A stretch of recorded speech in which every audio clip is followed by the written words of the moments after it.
afternoon, ladies and gentlemen. Good morning wherever you are. Afternoon here as we just reach noon here in Liverpool, Saskatchewan. We're here at Queen's Amera Center. Pleased to join you. My name is Kyle Jans, joined by coaching extraordinaire Jeff Hoffert. Jeff, hey, thanks for joining us here. Glad to have you in the booth with us today. Thanks, Kyle. Yeah, I don't know about extraordinaire, but I appreciate your pumping me up.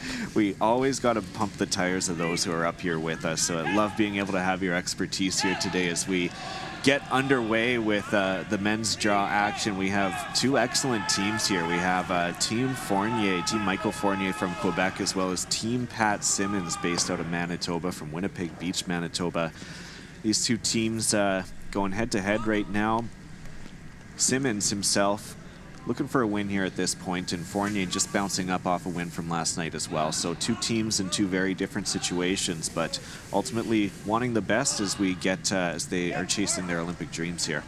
Yeah, Kyle, I expect a super good game. There's a good mix of old and young on both of these teams, and tons of experience across the lineup, be it in junior play or national play. So I think we're going to see a ton of good shot making.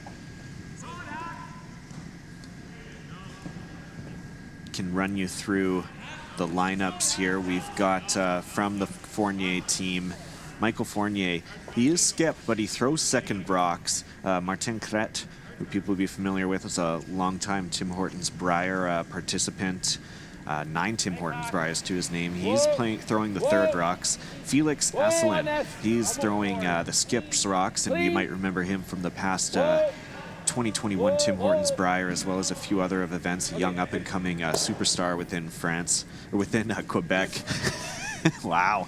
And Jean-Francois Trépanier, he leads things up with as lead for this team. Then on the other side, we've got, as you mentioned, the youth and the experience, and this team emulates that quite a bit. We've got Pat Simmons at skip. We got Colton Lott at third, Kyle Deering at second, Tanner Lott at lead. So this is Fournier here now in that second position. Had an opportunity to chat with him last night following his win, and he does have a very popular curling blog that he writes on and shares a lot of his thoughts, and he had shared with the curling world that he is planning to take a step back from the game following this this trials run here. So they're hoping to extend it well beyond the pre-trials and book their ticket into the Tim Hortons Canadian Curling Trials coming up in Saskatoon. Yeah, you look at a team like Fournier, and they've sort of figured out the balance of where each player needs to be to have the most success. It's unconventional, but it clearly works for them. So there's more than one way to do it, and those guys have figured out the way that works best for those athletes. Unconventional, though, he was quick to point out to me yesterday that in 2005, 2006, another team managed to do it and achieve some Olympic dreams there with Russ Howard and Brad Gushu, so they're hoping to emulate that.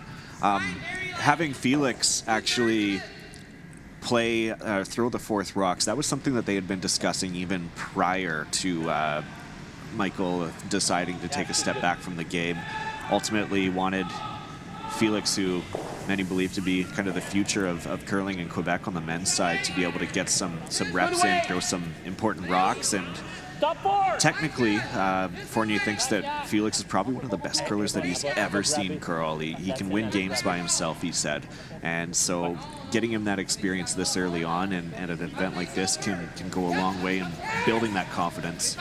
I was lucky enough to see Felix quite a bit as a junior. He represented Quebec several times as the skip, and you're right, he would win games by himself. He's just an unbelievable shooter, sees the game really well, can throw it super hard for a guy of his size, and yeah, he's got all the shots. Fournier also took a little dig at him, saying that it's probably a good thing. It's a win-win because he throws the last rocks, and then he's also not sweeping for those last rocks as well. So took a little dig at his little friend there as well. Well, we might see a little action in this end now. It started out pretty open, but now a freeze attempt here from Colton. Line's good. Line's good. Where are you? Hold on. Around it? We're by. We're well by. And this is Colton Lott coming in a little heavy here. Okay.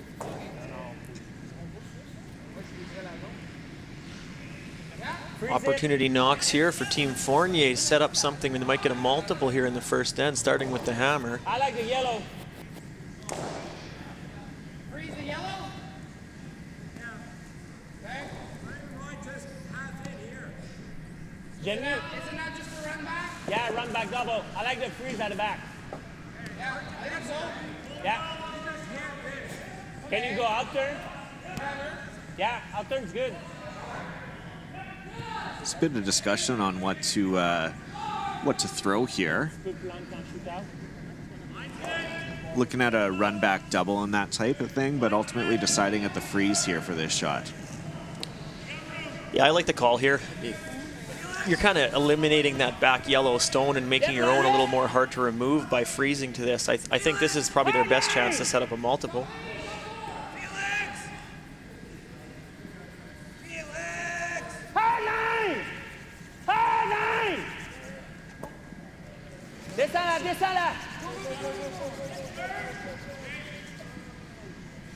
So Kret not able to get that there. Had mentioned earlier on in a previous broadcast, Kristen McCarville, there's no other woman who has curled in more pre-trials events than her on the women's side with 4. There's only one man who has curled in all 4 editions of the pre-trials as well, and he's on this sheet. That is Martin Kret. No other curler can have that claim to fame.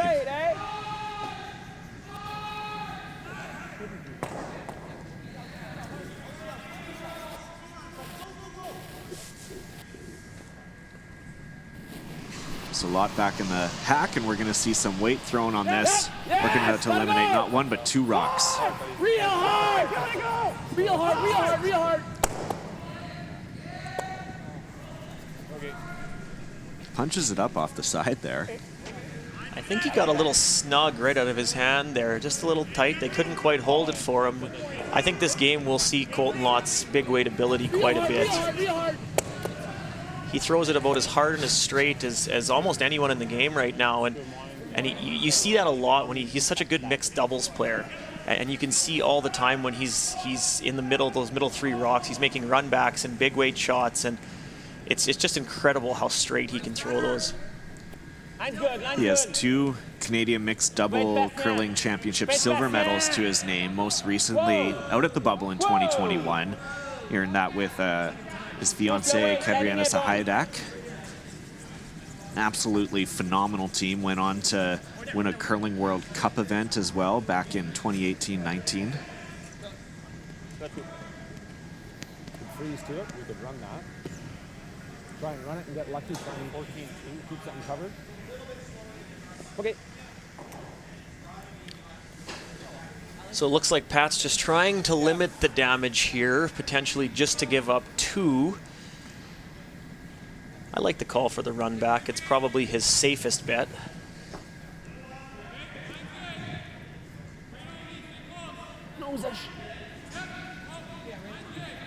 Pat Simmons has had a lot of experience with this team. This is their second home hardware curling pre-trials event.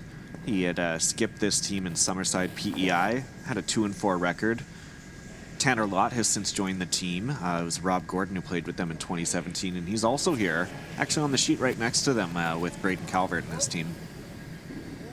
Whoa!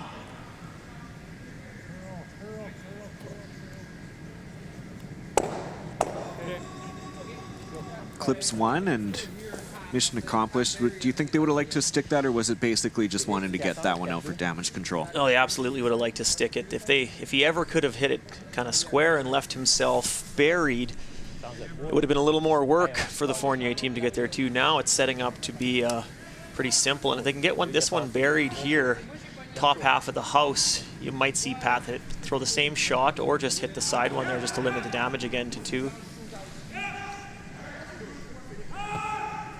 Fournier had 2 games against young Alberta teams yesterday. Had one just get away from them in the morning against Team Karsten Sturmay. Sturmay ending the game with a couple of steals to win 8-6.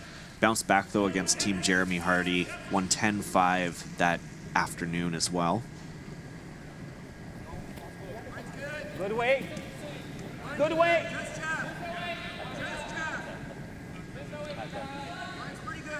So big draw opportunity from Felix Esslingen here. Good weight. I'm in left. Go. Go. Go. Had the pleasure of watching him. Okay, let's make this roll. Someone just not tucking in at quite what they wanted there. And Yeah, unfortunately, they left the door open here for a hit and roll to maybe get out of the end for Team Simmons. It's tough, but it's there. Like average curl, right?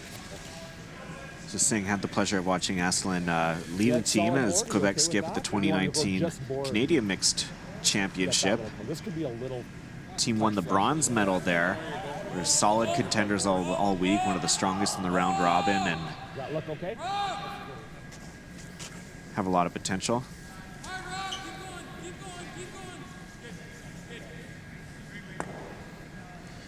So they're going to try to hit that there and then just end up somewhere right there, hopefully to force leaving their stone hidden behind that other yellow.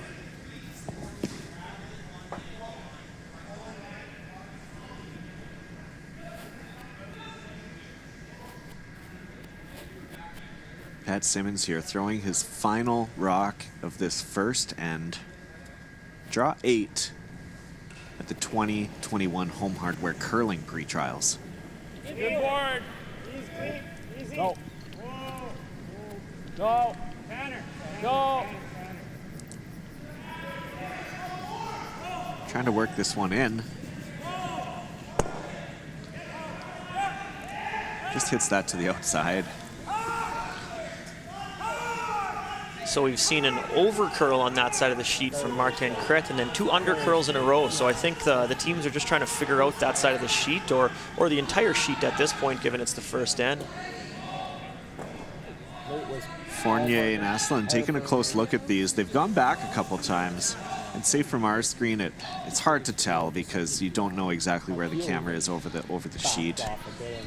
Well, and this being wide open, if it's close, you might as well hit it. It's a nose hit either way, so if it's close, make sure. Absolutely. You always don't want to leave any potential points on the board for your opponents or limit yourself either. So makes it easier. I mean, might also feel a little more comfort in throwing a hit as well this early on instead of trusting the draw weight as well. But we did see Felix make one to the top 8 there just recently. So here comes Felix Hasselin on his final shot here of this end.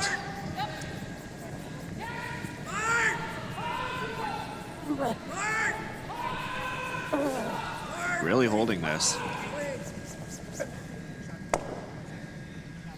No problem. So that's a score of 2 for Team Fournier at the first end here.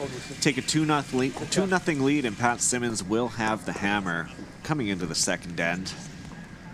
It's a great start for Team Fournier just to take advantage. They had the deuce set up there for probably the last 4 or 5 rocks at the end, and to hold that up, they had some help, but to hold that up is good. That'll give them some confidence for the rest of the game. Really good start. Been a lot of fun watching this team at the 2021 Tim Hortons Brier. Have a lot of confidence in themselves and have really been peaking over the last couple of years. We've seen this team and both at the 2018 Brier as well as the one that was held in the Calgary bubble. Making one last run here as a team together with Michael Fournier at the skip position. Received a new job in Toronto and had an offer that he couldn't refuse. Well, congratulations to him. Take those opportunities when they come. Absolutely. Always tough to hang up the Teflon shoes, but he was also joking saying that he has a perfect seniors record now at 4-0 after curling in a Bonspiel the weekend before this, or the week before this event. So could have a strong seniors career for Mr. Fournier coming up here soon. Well, we're likely going to see some offense here out of Team Simmons. 10-end game, giving up a 2 in the first end isn't game over for you by any means. So I think we might see them be a little patient still, but they'll probably be more aggressive than they would have had they forced. Good luck.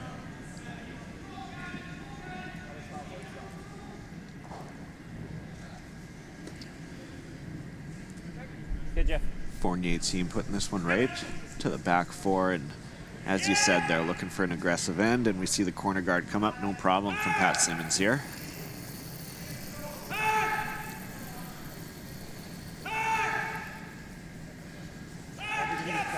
So look at the ages of these players here on this team. We've got Tanner Lott, who is just throwing, age 28. Kyle During, 25. Colton Lott, 26. Go ahead. Looks good. Hard.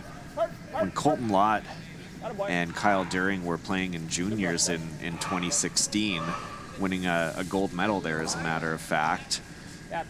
Yeah, I was at that event. They were incredible. They had Matt Dunstone at skip, which never hurts you. And as you mentioned, Robbie Gordon earlier, he was their lead. Just an incredible team for being as young as they were. The shots they were making was pretty remarkable. But at that event, as I look across the pre-trials as a whole, you had Karsten Sturmay was a skip in that event. Felix Esslingen was a skip in that event. Tanner Horgan was a skip.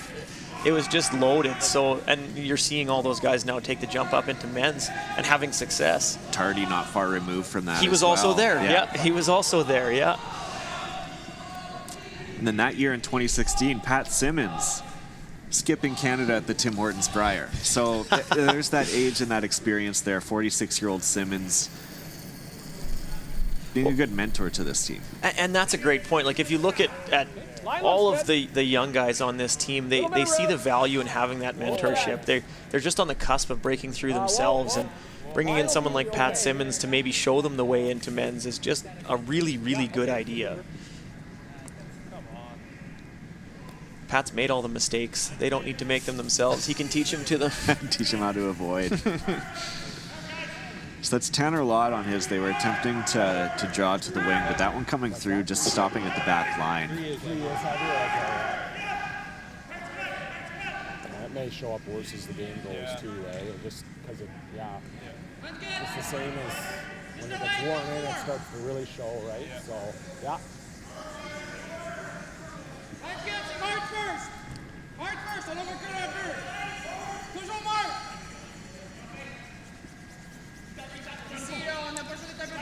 So Trepanier and Kret here. Trying to get this for every inch they can. Nicely behind cover there, just top 8. Probably a little higher than they wanted. It makes this run back a little easier.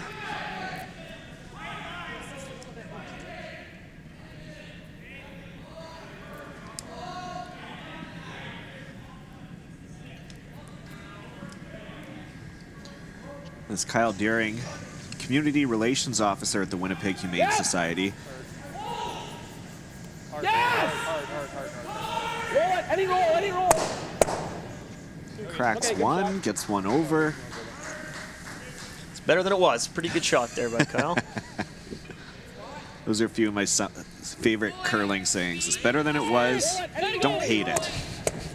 Always so positive, the curlers, eh?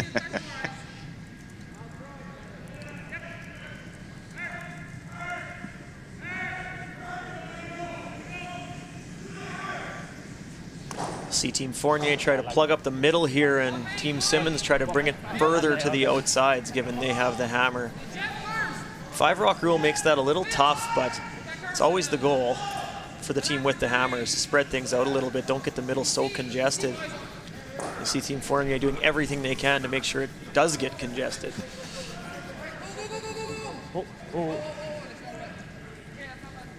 Yeah, that's good, Mike. Wanting that just top 12, and they get that nicely, so mission accomplished there for the team. During back in the hack. If you want to see a great curling shot, go to YouTube. Just open up a new YouTube tab. I already know that you're there watching. Search for the 2011 Canada Games Kyle During triple takeout. It's one of the most outstanding shots that I think I've ever seen made to this day. He was 15 years old at this point, so check that out if you can. It's something else there. There's a couple of different ways that ricochets through. Well worth your time. Tough one there for Kyle. Just over curled on him a little bit. Did their best to hold it and just over curled. Thought they had it as it breezes by the back one there.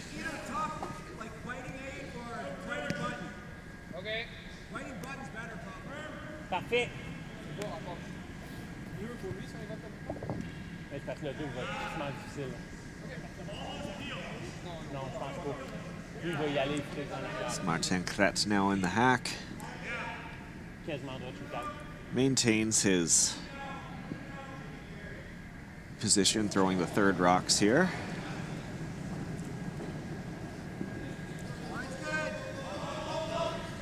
La ligne est bonne.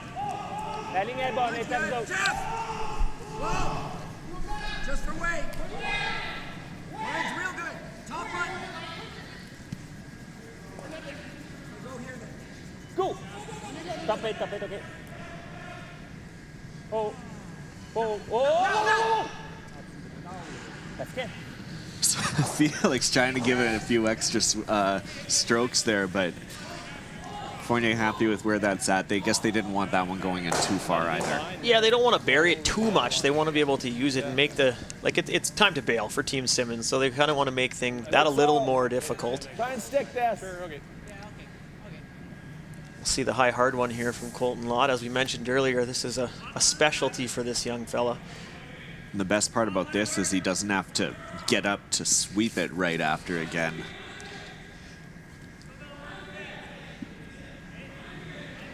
Colton at once used to have a corn broom in traditional Manitoba style, but had to switch over to his brooms that he could play mixed doubles. Gotta go. Oh, just clear of everything there. Well, collectively, between Kyle's double and that one brushing past the red, it's been about a half an inch total that they've missed those by, so just barely on the wrong side of it. The hardships of this game for sure to have to deal with that. Very unlucky, and now, yeah, Mike Fournier in a great position here, just being able to pop that guard back up. You'll watch this one just miss that red. Barely grazed, yeah.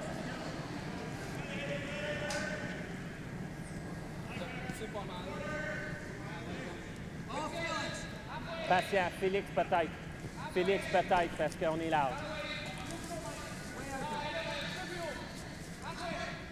Va chercher la ligne centre. Yep, Félix. Hard, Félix. Va chercher la ligne centre. Hard, Félix. Hard, Stefan. Go. Noticed Trepanier shifting his body around when he sweeps to coordinate or get the stroke in the same way to help that get additional curl from that other side. Seen Botcher and some other teams utilize that method as well, as teams learn more and more about the science behind sweeping and what works effectively and what doesn't work effectively. Yeah, I think that's the good word. There's learning. Like, teams are always learning. They're just always trying to figure out what does work best and always trying to adapt the way they manage rocks to get the most out of it.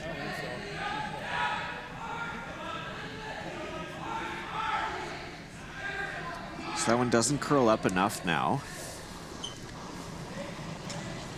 And Colton Lott will get another crack at this one. Less weight this time, and it looks like they just want to punch this in and keep it in contention.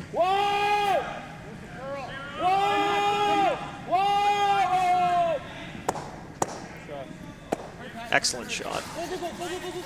It's those touch shots, really, that just make him such a great player. I wonder if there's a hole there for that yellow, or is that behind cover? It looks like there's a hole. Yeah, it looks like they can access it. Very good shot by Colton there. Just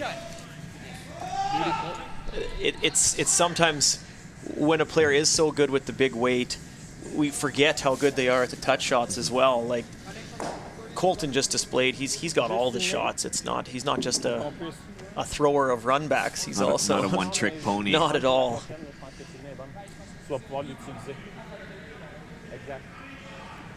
Quel weight? Normal, parfait.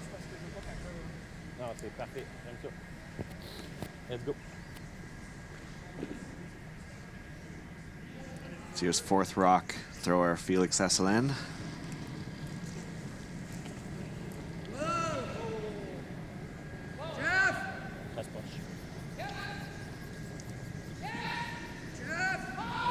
Trepanier getting this one over. Nicely on the nose, and once again sitting that 3. Like that one's almost a helper for us now, right? So what Colton's shot did for Team Simmons is it opened things up quite a bit. It's expanded that scoring zone and allowed Pat to hopefully manufacture a skip's deuce for them. Well, this side's a little straighter, but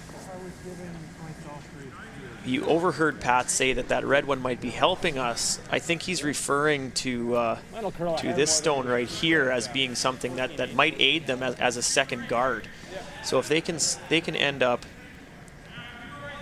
somewhere in this area where they're a little bit guarded by that one as well, it'll make it very difficult for Team Fournier to remove, and then potentially a skip's deuce for Team Simmons.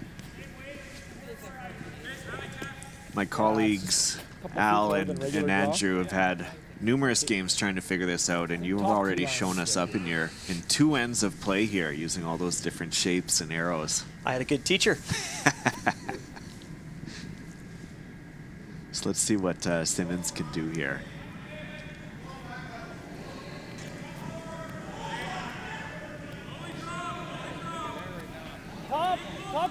Picking. Line. Gotta go line. Hard line. Hard. Keep going. Hard line. Hard. Gotta keep it going. Gotta get it there. Keep going. Brooms down the entire way for During and Lott. sweet, guys. Pretty good. Grabbed immediately. So it grabbed immediately. What exactly does that mean there, Jeff? I think it caught something, a piece of debris or a flat spot on the ice. He said picking right out of his hand. Like that's an unbelievable sweep to get that there after it's picked. Yeah. And Pat had almost given up on it. He was back brushing where he thought it picked, but the boys picked him up and put it in an okay spot. I don't believe it shot rock, but it may be usable for a split if Felix is unable to execute his shot here.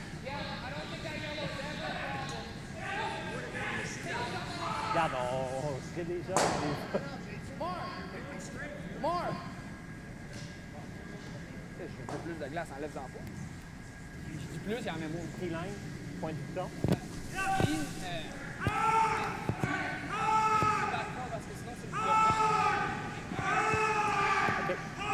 So looking for the draw here. Would love that to just be top forefoot, even right on the button, and that would really cut down any type of scoring opportunity for the Simmons team here. Yeah, Felix just needs to make sure he's shot rock, which will make them shot two and put the force on, but he's got the opportunity here to actually put this one pretty much buried, touching the button, so you might as well take it, increase your chances of a steal.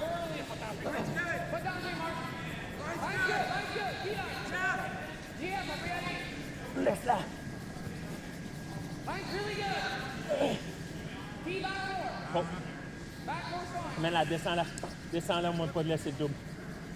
Hard. Take it. Just gets it out onto the button there. Back house though. Well, objective achieved to keep the force on it. Maybe he safe-sided it. Didn't want it to overcurl and chip that Yellowstone for second shot. It was the right side to be on, but it does leave Pat a pretty routine shot here for their one. It's probably a wise way to play that. Really, your goal going into this end was a force, so don't try to get too cute with that come around. End up chipping the Yellowstone and leaving him a nose hit for two. Just a nice board, guys. Yeah, you got it. Colton's came pretty nice but it came down too, right? So. Many of you remember the 2015 Tim Hortons Brier. Pat Simmons playing with Team Canada that year started as third for John Morris. They went 2-3 and all of a sudden had to switch things up, and Simmons took over the skipping duties, and they went on an incredible run to win that gold medal against Northern Ontario, Brad Jacobs in the final. I think Pat's broom's still in the rafters of the saddle. Yep, clean. Yep, clean. No problem. Well thrown, well swept. Good shot. So it looks to be score of 1 for Pat Simmons here in the second end of play. Fournier retains the lead and gets the hammer back with a 2-1 lead. We have 3 other men's games occurring right here around us. Tyler Tardy, Pat Ferris, they're tied up at 2 apiece right now. Looking over, we also have Paul Fleming of Halifax here, one of the local teams fans will be cheering for, up against Braden Calvert. Calvert currently up 1-0 over there after a blanked end in the second.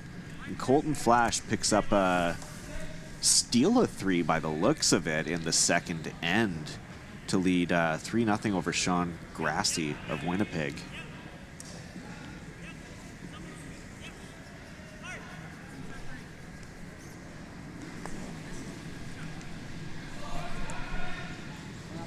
Been very lucky to see some great curling so far this week.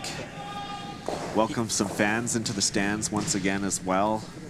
Yeah, it's nice to see the fans are here. The atmosphere's a little more vibrant than you would have been used to in the bubble, Kyle, when you spent 2 months, was it, that you spent in there? Yeah, about 2 months out there, and that was certainly experience, but I think one that everyone will agree they never want to have to live through again. So a lot of precautions still being taken here, of course. Everyone here, fans, athletes, volunteers, officials, everybody, mandatory vaccination, double vaccinated. Masks are required for all the fans in the stands and everyone else with the exception of those who are out on the ice. Temperature checks for the athletes and all the other officials as they come in, as well as scanning in and out, just to be aware of where people are in the building, so logging that all in. A lot of the safety precautions that were put in place for Calgary also involved here, just in order to keep the community and everyone else here safe. Well, and I just think everyone appreciates just the ability to play again, the ability to compete, and for the fans, the ability to watch curling is I know myself, I missed it a lot last year and was really appreciative that the bubble was able to happen, just to have some curling to watch. It's a big part of a lot of our winters, and if it's not there, it's just different. And yeah, having the bubble was outstanding to be able to tune in. Big part of every community as well across Canada. Everyone always has a local club or a rink that they curl at, and yeah, especially for the athletes. Krista McCarville, when she got out here onto the ice, she'd played in the KW Fall Classic, I believe it was, in Kitchener-Waterloo, but this is their first big event that actually means something to them since the Scotties in Moose Jaw in 2020, as they made the tough decision to opt out of the bubble. So they were excited to get back and get some meaningful curling games in as well, with a lot on the line. All of a sudden you go from 0 to 100 pretty quickly as you pursue some Olympic dreams. Well, you wouldn't notice it by how that team's playing right now, though. I've had a chance to watch them the last couple days, and they are playing excellent.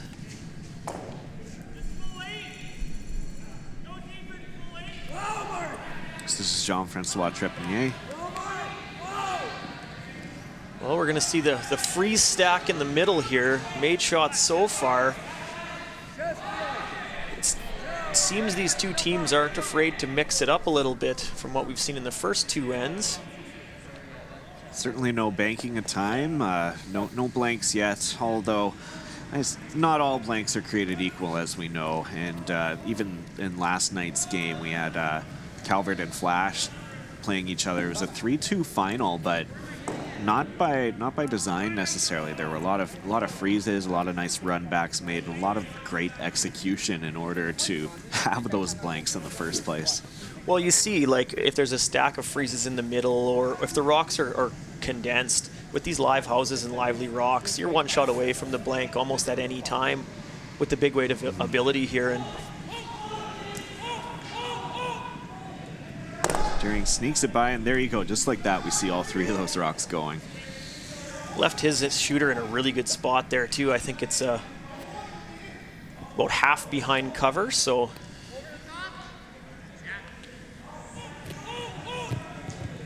it makes turning this into a blank a little tougher than had that been wide open, but pretty makeable run back here.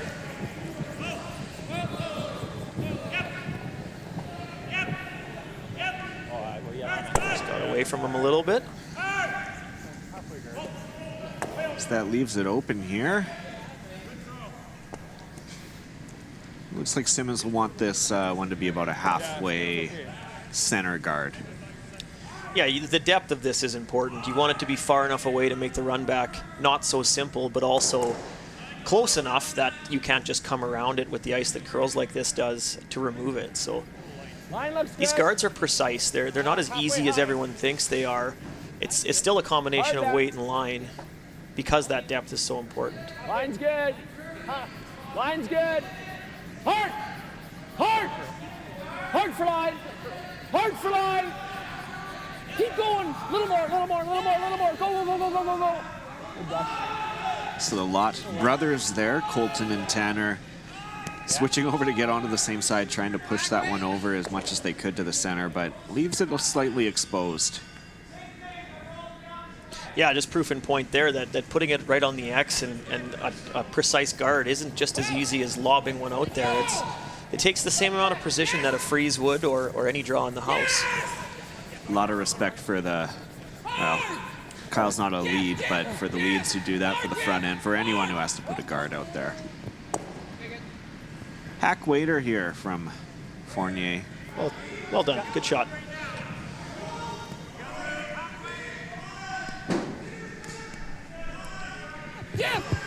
So Simmons will follow it down, and he's going to have to get a bit of a roll, I think. His nose might not necessarily be in the house. See, I'm not sure he'll want to, though, because I think he'll want to keep the play close to the middle. I think that's probably objective one here. Even if he noses it, it's still really good for him. Then you'll see either Team Fournier with a double peel or come around and try to generate points in the middle. Either way, Pat's happy. Coaching extraordinaire. That's why we have you here. So there you go. Just like you said, a nose hit. Now sitting those two center guards, essentially.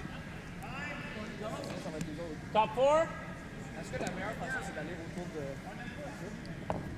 Oh, on est loin de plein de OK. Je pense que oui, je pense que tu vas être... Ouais, là, c'est lui. Yeah, so we'll see the play now brought to the middle. So they're going to try to generate their multiple point that way. But the area that they're going to do it in is now smaller than had they used the entire rings. Is a double peel an option there at all? Definitely. Or? Yeah. Yeah, if they were so inclined just to take the blank, the double peel would have been. It's just a tougher shot than this, though.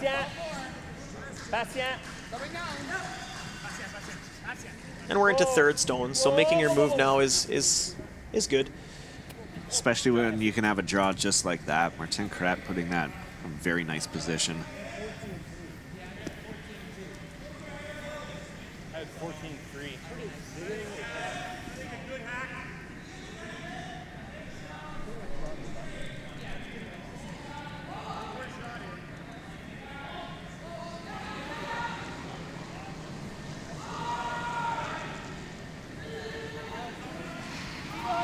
Mine's good. Colton Lott here. Back four. Yeah, it has to be heavy. Back four. I don't think he likes this one. It's really hooking. Oh, no. Wow. Okay. Fournier guiding that one over a little bit. Little body English. Well, you heard the comment there from Pat that says has to be heavy. It's how weight sensitive the surface is. If it's just even a few feet heavy, the line is completely different. It reacts very different than how they thought it would. It doesn't start to curl at the same point. The break point's later.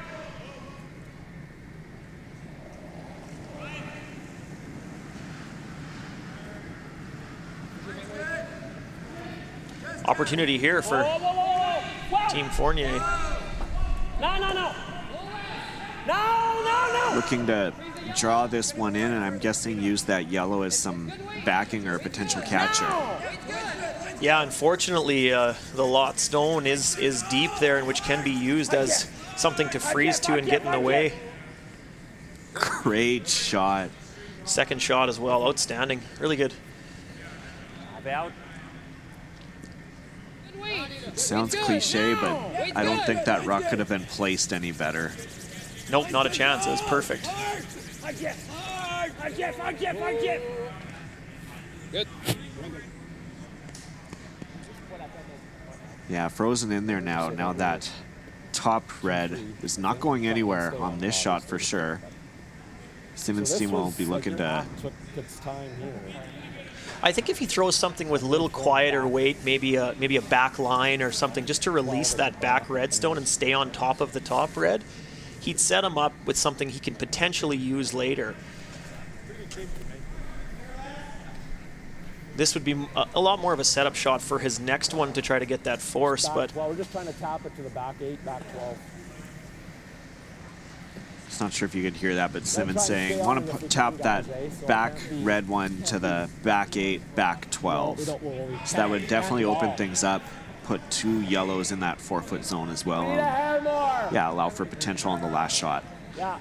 And this one's important to make sure you throw the right weight so you can stay on top of that other red one. You don't want to spin off, leaving some type of a potential double or something else that that Felix can use on his next one. So important shot here from Pat. Not easy.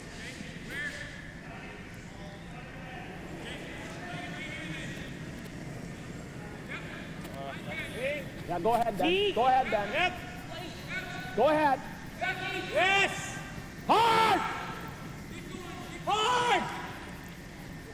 Easy now. Easy. During and Tanner Lott. Straight. Go curl. Curl. Curl. Curl. Trying to get this over. Gotta go. Gotta go. Go, go, go.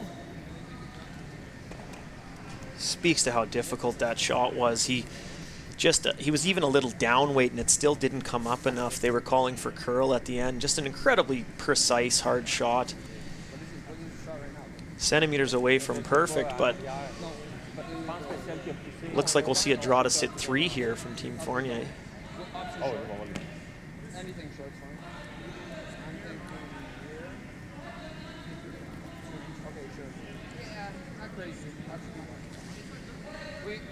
So they need to make sure that their red rock doesn't come deep again, creating a pocket. If they ended up somewhere in this area, that would leave that side open for Pat to place one and freeze and take the entire end away. So they're going to want to be somewhere that's at least in the way. So somewhere about here would be just perfect, leaving nothing.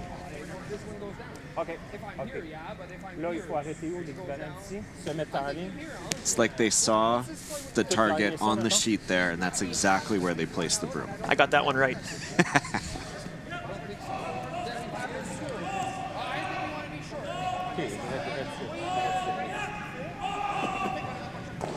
Tolerance is really important here because he knows that he can be light and it'll still be okay, within reason. If he's at all deep, it's hugely detrimental for them. So I like the conversation they had there discussing where this is okay to end up. They're not planning for a miss, but if there was one side of the fairway that you would take away, it would be the heavy side. I'm always on the right side of the fairway. At least it's only one side. Parfait. On joue pour pouvoir la pousser. Parfait. Let's make it. Right of the fairway, actually, might be more accurate. All right, here's Felix Esslingen on his first shot of this third end.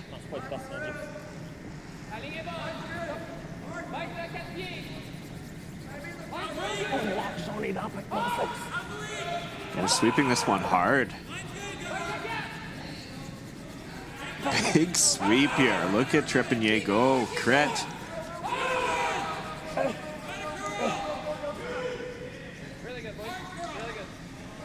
So good. It's in the way. It doesn't sit third shot, but that's okay. He's got another bullet in the chamber. So it did take away any freeze on that in-turn side that Team Simmons could use. So objective achieved for that stone. Okay, this is going to run dead straight. A great shot. Great sweep as well from Trepanier and Cret. They swept that most of the way down the ice. So what does Simmons have here? What is he looking at?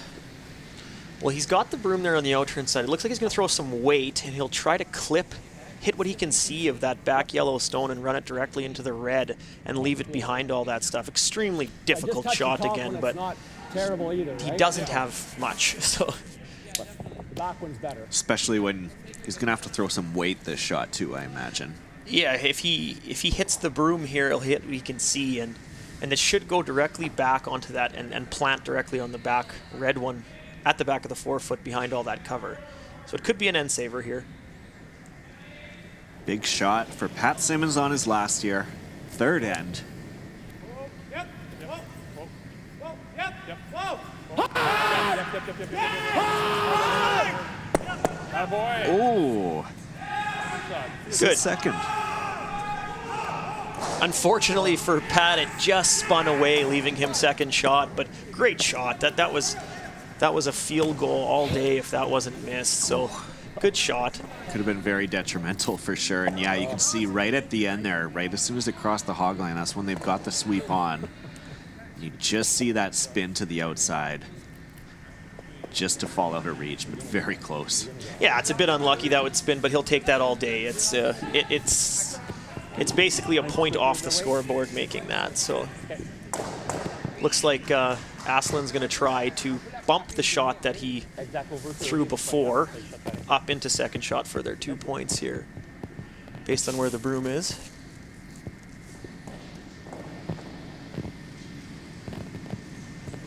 Felix Esslingen here on his last shot of the third end. Looking to score 2. Calme pour pogner un petit morceau, Mike.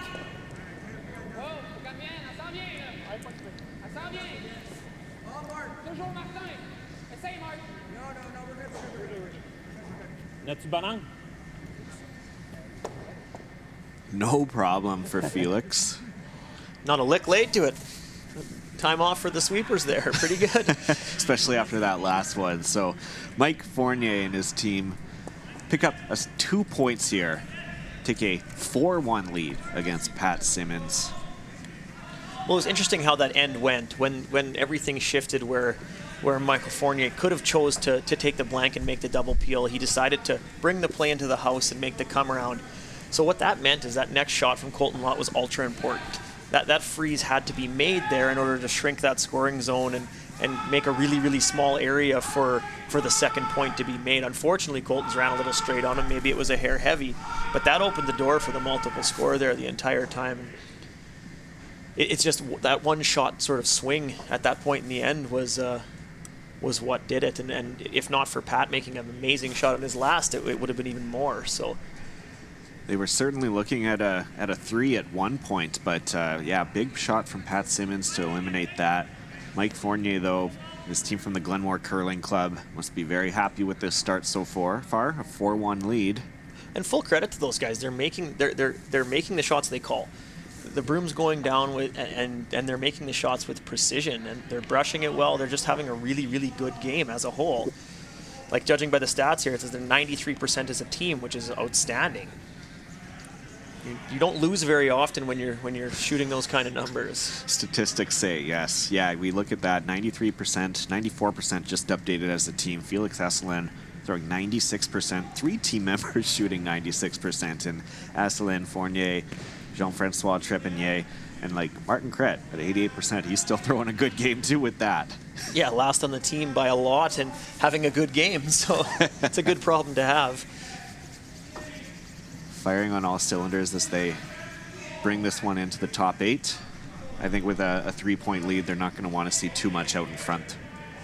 No, they're going to want to make this as simple as possible, and the absolute opposite from Team Simmons. They're going to want it as complicated as they can. Lots of rocks in play. Try to create some opportunities for themselves. The Simmons team, 73% overall in shooting efficiency as a team. Tanner Lott leading the way at 83%. Kyle Deering, 79%. Pat Simmons shooting 71. It's Colton Lott, unfortunately, has been left with a couple of misses here that see him down at 58%, and wanting to see that improve, I'm sure, as we reach this second half of the game in this fourth end. Well, and the thing is, he's incredibly close.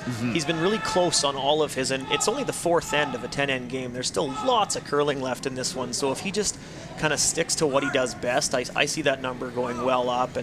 And like I said, when you're close like that, you don't change a lot. You just sort of stick to what you know, and the makes will come. He's throwing it good, so there's lots of game left here. It's a 4-1 lead right now, but I'd by no means be calling this one early. Absolutely. Deuce here, a force, another deuce, and then you're right back into things. So no reason for panic yet for Team Simmons.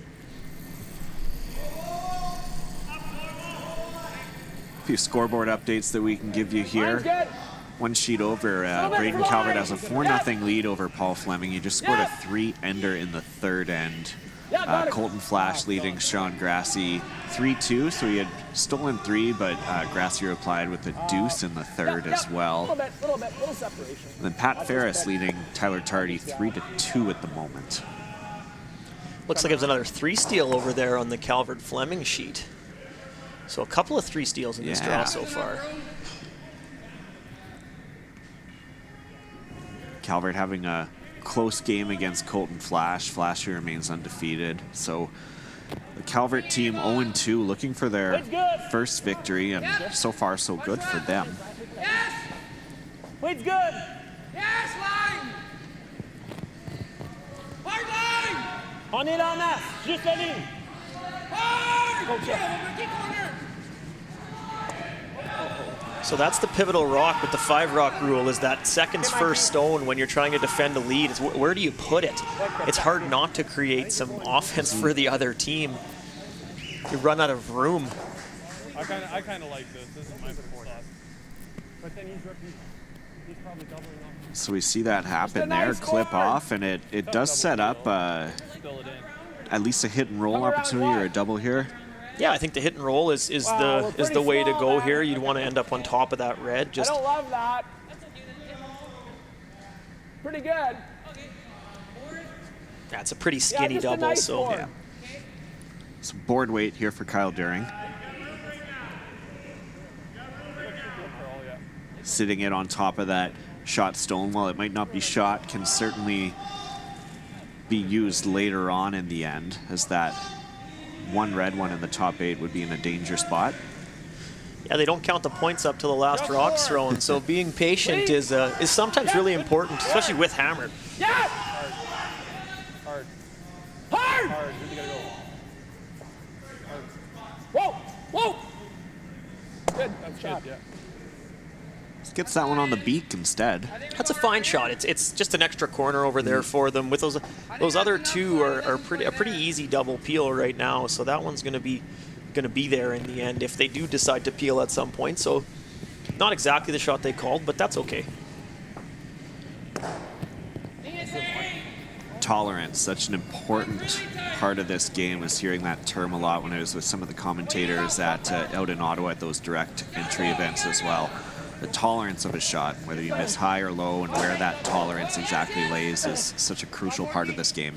Well, yeah, and the key is you're not trying to miss. It's just if there's one way that's better than the other, you're always trying to make it. But you do have to be aware of what's going to play a little better. Halfway! Halfway! So if you're Team Simmons right now, you're happy with what's going on. Team Fournier is not walking up and just peeling stones, and they're kind of willing to play ball. So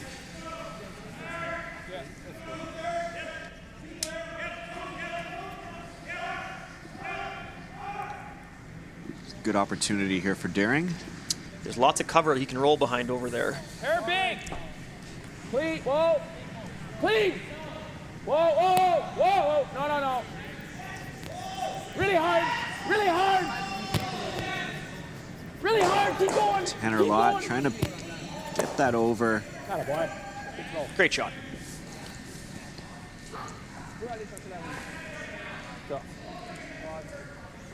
Oh, it's burning. Yeah, he swept it there at the end on the high side to get the curl and got just enough to slide under. That's a very well executed hit and roll. Okay, moitié, Mike. Threw the right weight for that shot. Oh yeah, and you look at that angle there, and you can see it's tucked away really nicely behind cover. Exact. That weight tolerance too. You've seen some games this week where once that weight picks up, it can be so hard to wait for it to come back in, and even if you just hit the rock an inch out from what you wanted and you're rolling out, that's so important too. Well, you broom the shot to throw the right weight. You broom it thinking that it's going to come up a certain amount. So if you're even a little heavy, it's going to run straighter and then not going to do what you want it to. Oh, and they just kissed this. So Fournier's team was trying to raise that back red up, and they just clipped the top. Those ones are tough because not only did you not make the shot you called, but you didn't miss it by enough to remove the guard or get it out of the way. Just those little kisses, it's a tragic miss. Well, I don't know. Well, we're cutting down our scoring area. He's going to play the run. I know, that's why I like getting it on most of it, and ours goes here. See anything else? Yeah, I was thinking like tap the corner. Tap split. Oh, I like splitting. yeah, you could, yeah. Split's okay too, right? Okay.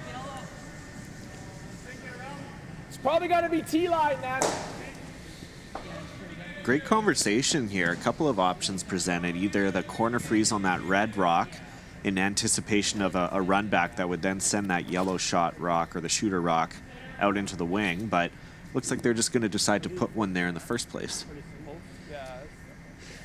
Yeah, both are really good calls. Pat explained his thought really well, that to put it on top, then if the run is made, it would just kind of squeeze it over in behind the corners. But I like this shot too, because if the run back is elected to be played by Team Fournier, it's risky. It's really opening the door to a big score and potentially leaving only the corner guards. So Gotta go. Line fine. Get it to T. So they need this T line. Go. Keep going. Sweet, guys. Good sweep. good shot. Yeah, I like that.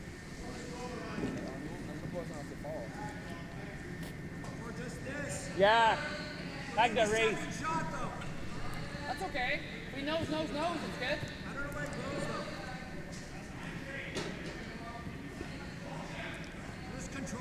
Yeah. So Pat made a comment there that has to be at least T line, and I that's really smart because you saw them motion for the hit and roll there. If they were to do that, they'd end up behind the T line, leaving a little extra room to get in there and almost secure the two. So really good shot there, and this is the shot I would have elected if I was Team Fournier.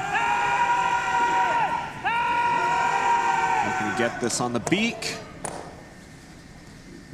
Go, Jeff! Great job at unlocking that one in the back. It's a little unfortunate that they didn't kill that back one, Yeah. though. That's the clinger that's going to potentially be a multiple later. Yeah, so Simmons' team sitting second and third shot still.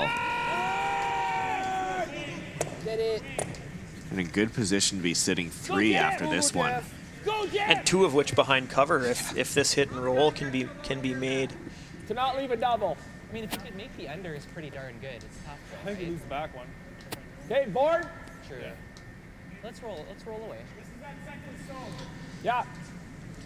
So this is a bit of that patience that we discussed earlier in this end. This is a really smart call. It's a mature call. You can hit and roll here. You're still sitting three. You won't be under cover, but that's okay. There's no real risk of you killing your back one here. You're not going to have to be really tight to that top guard. Forward, hair big. And if you can manage to not leave a double here, you're still going to be sitting or have the opportunity to sit three on your next shot. Whoa! Yeah! Hard. Looking to roll this to the outside. Gotta go hard. Gotta go hard. Should have done the trick. It's that cross-house double they were worried about leaving the shooter buried, so You got to throw some big weight at this, I think, in order to get this. As it's, wouldn't say fairly flat, but I think the best you can do is end up buried here. I don't think you can remove that other yellow. I think the goal here would just to be roll all the way across and end up on the underside of that other yellow. That's probably as good as you can do. Oh, nice ball. Hold on. But you got to whip it. you still got to, yeah. Or peel weight being the call here. Let's go. Oh, that's not all.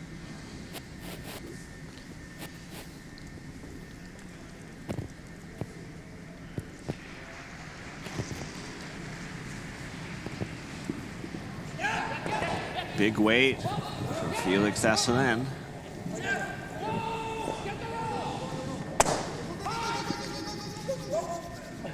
That does not curl up enough there. My board, definitely curl more than yours. Like I threw that one here, I was maybe a hair light, but I nosed it, remember, in that second end. But I'm thinking there for me with just nice board again. So where would Simmons like to see this shot rock go? I think they're still rolling away here. I think they want to, because there's no really worry of the cross-house double. So I like good board. yeah, they're going to want to roll away here, and it's Sliver lap. going to be another hit and roll from from Team Fournier, or if they try to kind of go for it all with a come around to try to take away the end, that would be extremely risky. It would be an option, but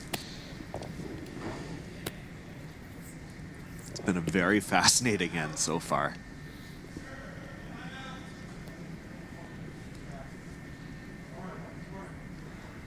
So Pat Simmons with hammer, throwing his first here of this fourth end, trailing by 3 against Mike Fournier.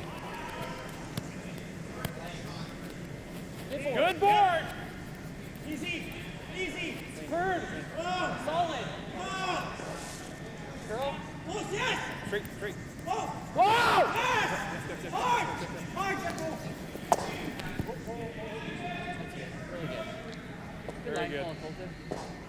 so excellent shot there. They actually mentioned that before the shot was thrown, that it almost always goes onto that one. It's just a really good way of seeing the house and planning out where your shots could end up.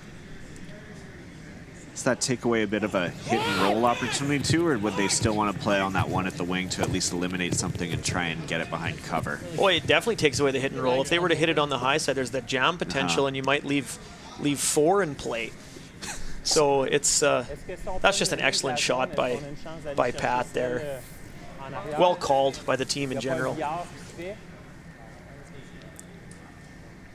That's exactly the kind of shot making that a young team like this is really going to get to benefit from.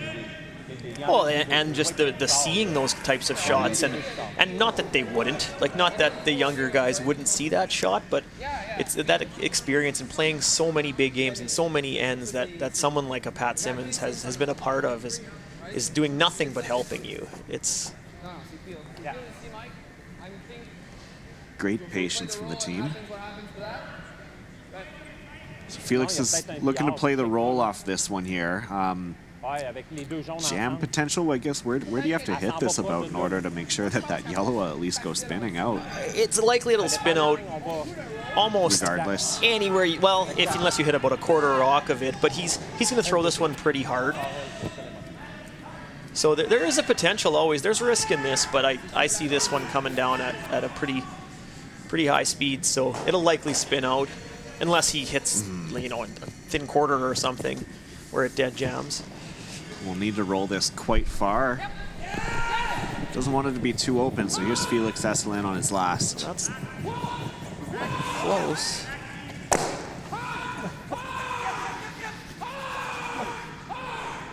All right, so really nice try. A really good shot. That was. I think we're gonna have a technical timeout here as that yellow rock that was ricocheting. I think it was clear of everything. It was clear of everything? I think so, okay. yeah. Just the angle it was at. Sure. I think it was always going underneath. We'll get a look at it here. You see Trepanier getting off the sheet. Yeah, yeah, he got his foot over it, yeah. So really good try there, really good shot by Felix. Unfortunately, it's so far back in the house that if Pat throws the right weight here, that guard will be inconsequential, but great shot nonetheless. Couldn't have asked for much more. I mean, gets it nicely behind cover too. Yeah, if it would have been able to roll another 6 inches or 3 inches even, it would have been a much harder shot for the 3. So just like that, Pat Simmons now. Last shot of the fourth end. Board weight hit or a light hit. Opportunity to score 3 and tie this game. On it right out of his hand. Whoa! During trying to get this over. Great shot, buddy. No problem. A little bit of a fear they killed the line early there. It's little power on the brush might have straightened that one up, but that was the weight was the key on that shot, and Pat threw the right weight. So if that was any harder, it would have had trouble of not coming up at the end. But good shot, tie game. Great shot. 4-4 tie now after that score of 3. Fournier and Simmons. Pat sure got a little animated there on the sweeping call, and I think that's also one of the other things that you learn, especially as a younger player, even through juniors. Still, you learn it throughout as you get older too and beyond juniors. But learning to judge that weight and that line, and knowing as a sweeper when to put those brooms down. You don't want to overcook it too early. Well, you'll make 2 or 3 mistakes a game your entire career as it relates to that. So all that is learning as you move forward. And Pat's not done learning either. None of the good players, right? They're constantly improving. You've never, if you feel like you've made it or you've arrived, then you might as well quit, because if you're not consciously learning every game you play, you're going to be in trouble. And there's no question that someone like Pat still has that competitive fire in him, and that's why he keeps coming back every 4 years. Yeah, and this is round 2 with this team too. With not this exact rotation, but with Kyle and Colton for sure. That's who they played with before, and they had success and made it to the pre-trials, and this is kind of round 2 for them. There was a couple other rotations in the middle of this quadrennial, and they just keep going back to Pat as the guy they want skipping them, and I think that's a pretty good decision. Absolutely is. If you can ever lend the ear or borrow the ear of Pat Simmons there and learn from him, you're in good company. That is absolutely for sure. Yeah, I've had the opportunity to spend quite a bit of time with Pat behind the sheet and in his role coaching in Saskatchewan there, and through his role with Curling Canada as well. And it's just amazing. Like the depth of knowledge that someone like him has is, you can't spend enough time around him as it relates to this sport. Director of High Performance for Curl Sask has been putting a lot of work into that program to bring out the best in curlers in Saskatchewan, giving them all the resources that they need in order to thrive and improve their game and learn more. Yeah, it's hard to think that province is going to have some pretty extreme success here in the next little bit with someone like Pat heading up the program. Good spot. So you said at the beginning of the 4th end, don't count Team Simmons out, and just like that, score a 3. So Mike Fournier taking this hammer into the 5th end of play. And again, it was just a couple of shots. It wasn't anything too drastic. They had that one tragic little kiss on the come around on that top guard, but there wasn't anything that they missed too crazy. Line's good now. Line's good now. Yep. Gotta go. Quick update around the sheets here. Tyler Tardy now has a 4-3 lead over Pat Ferris. We've seen a couple of lead changes in that game. Braden Calvert forced Paul Fleming to 1, so he has a 4-1 lead, and Colton Flash maintains his lead over Sean Grassi, leading 5-2 after scoring a deuce in the 4th end.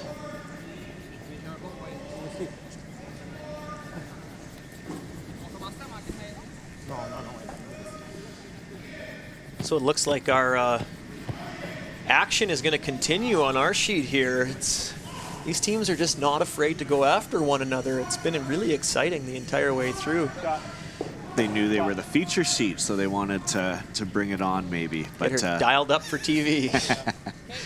It's been great all week. We're so happy to have everyone joining us here on the Curling Canada YouTube page. We have a couple more broadcasts coming up today, including one at 4 p.m. Atlantic time. Hey guys, speed's the same, that 14.5 bit? Yeah. And in that game, we'll have Team Corinne Brown up against Team Jacqueline Harrison. Team Brown 3-0. Team Harrison will be playing their 3rd. They've split a couple of games. They defeated Team Barker and lost to Team McCarville in a really close game. So expecting a lot of great things from that game this afternoon. And then this evening, we've got a doozy at 8 p.m. We're going to see youth versus experience in a great game, but that I'm sure that we'll have between Team Tardy and Team Glen Howard. Good shot. Nice freeze there by Kyle. Maintained the angle on that shot stone. Quel way c'est qui, Mike? On capte ça. On fait le come around. C'est quoi qu'on fait? Freeze dessus. OK. Copy. Parfait.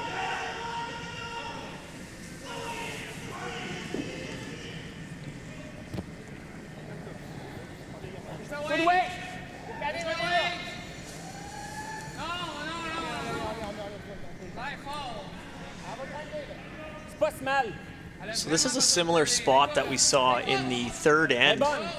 It just might run a little straighter than they think in this spot. That one came up for him in the end, but that certainly wasn't heavy, and they were still off it for line. So it could be something in that particular part of the ice that causes that to run a bit straight. A successful shot in the end. Just the way they were managing it would tell you it was doing something different than they thought. Maybe back forward, you like? Even back forward, yeah. Like, it doesn't need to move so much. I think we need to get under. So the Simmons team is looking to rearrange the furniture a little bit here. Back 4 weight. I think they're looking for just to jiggle that that yellow one back a little bit and maybe create some space or get themselves into a better position. Yeah, if they can move some of those stones to the back of the house, it'll create a basket for them to draw to later, potentially a freeze. Whoa, easy. Gotta be off. Easy. Back 8.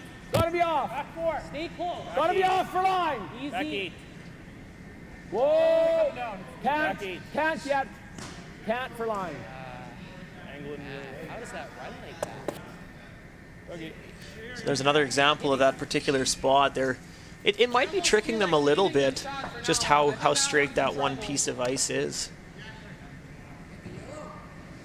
I think you almost want to do this. No, control. You got to move flatter. Control. So a chance here for a nice hit and roll and take control of the angles in front of the house there, or in front of the tee line, top half of the house.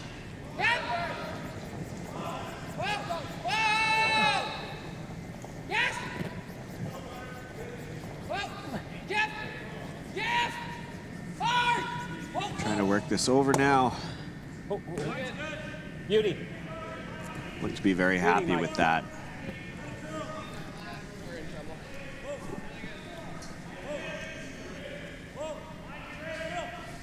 Yeah, the angle battle certainly being won by the red stones down there. Yeah, you're playing the run for sure. They need to rearrange some furniture here. Pat Simmons calling Colton Lott down to chat it out.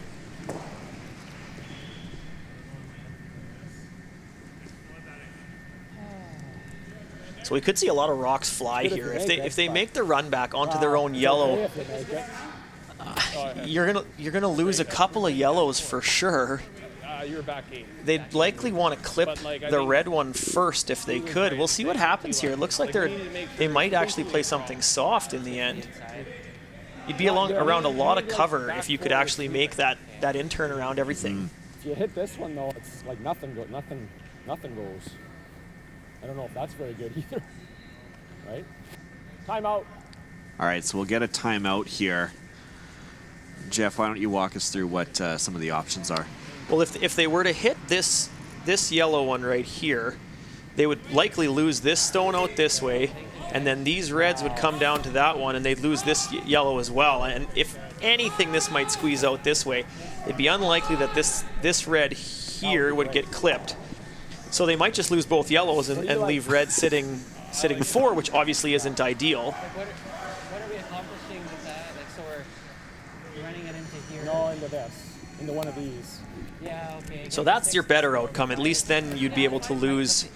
You would lose the red here if you hit it onto that one from there. Yeah, we still have time. I mean, And you would still lose this one in the end, I likely. guess never a draw around anything. It's dicey. No, I don't think so. Yeah, that's the spot. Otherwise, yeah. Or if But if we don't get the finish, he's just hacking. Then it's really scary. okay, let's have a go at this. Colton. And if you nose it, at least the guard's still there, right? Okay. What turn? Out? You like this? Like they're gonna sit in a pool. So the degree of difficulty on this shot is incredibly hard. They're trying to hit what they can see of that top red stone with a run back. Yeah, they got. The result will be pretty good, and they'll move this around quite a bit, but tough shot here from Colton. It can have a really good result, though. They might lose a couple reds here if this is hit correctly. Huge shot coming up here for Colton Lott.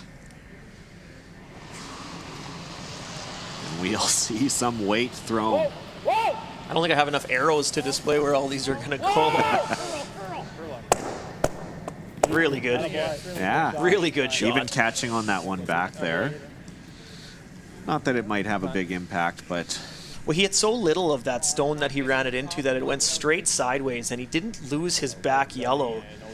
Like you see here, he just whiskers it just enough to hit it straight sideways, and it actually jammed on the other red on the side. So just a terrific outcome there. That was a really precise shot. He had to hit what he could see of that top red, and there wasn't a lot there even to begin with.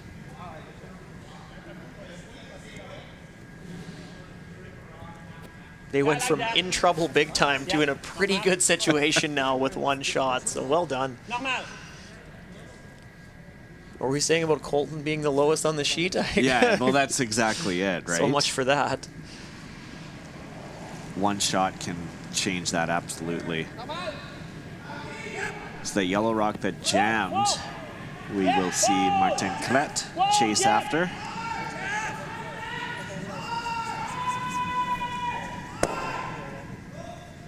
Fortunately rolls out. They were playing the patient game there, hoping that that little clinger on the edge might come into play later, but... Is there any way we can top it or no? Team Simmons can address the middle here now. They can lose one red for sure. I'm not sure they can make the double as it jams on that back yellow, but... Yeah, it's not bad. I like this call. Delay it for one rock, and you're still sitting shot rock, so... And Colton Locke coming back down. I don't think they'll use the timeout again, but that was a well-used timeout last one. Well, it's okay. Yeah, it's okay. And we got the guard there. So. Leave that open. The last is only good as they go. If it stays 8-foot bump over there, it's so then on the top of it. I think so. I think it's... They are saving. They're hooked right now. So tight's okay. I think that's a Yeah, I think so too. Yeah, just right here. Right here. coming in. Yeah. Yeah, I agree with this. I think you leave it how it is right now for a little bit, and to delay it at least one rock here, and maybe let your opposition address what the situation is in the middle. Because as they're not shot rock, they have to at some point. So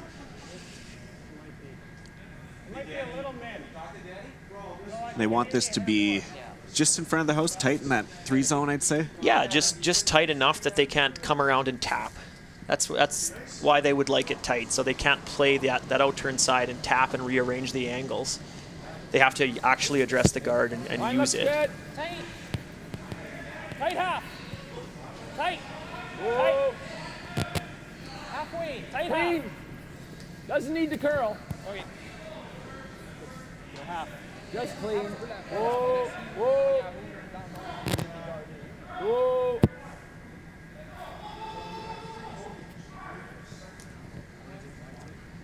Halfway tight.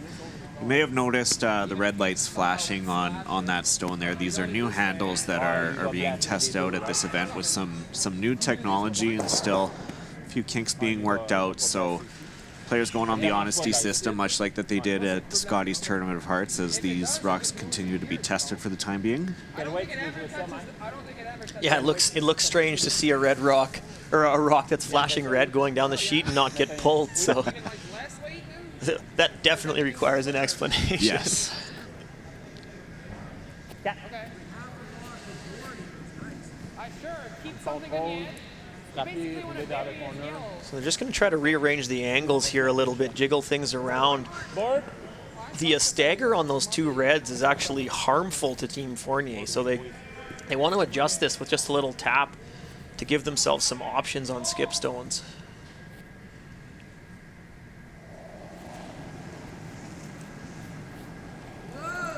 Big board. Pass behind. Big board. Go. Whoa. Felix. Hi, Felix. Hi, too low. Hi, too low. Felix sweeping that over. So not bad. They would have liked to keep their shooter for sure if that would have curled up a little more, and then they would have clipped the pocket a little more than it did. Yeah, but not bad. They'll have some options now. At least if they run something in to those reds, it'll remove the shot stone as it sits right now. What do you see this doing? Same as going that way? I think it'll curl a bit, so. soft hack right there. That's close. So a little hit and roll and remain staggered on that top. Red's the call here. If he can make this, Team Fournier is going to have a hard time scoring. Hack right.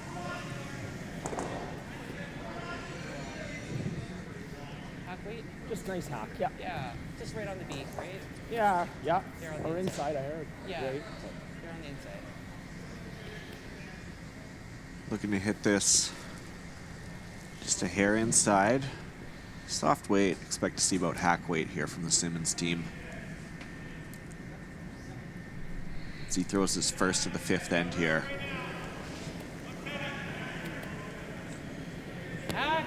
Would love a steal as we reach the halfway point of this game.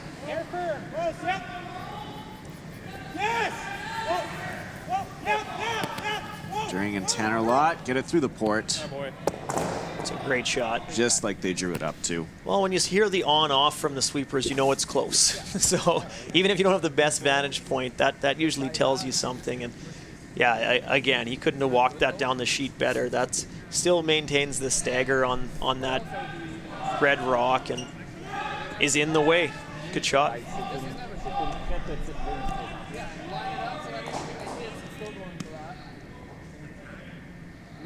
Je pense essayer de passer proche.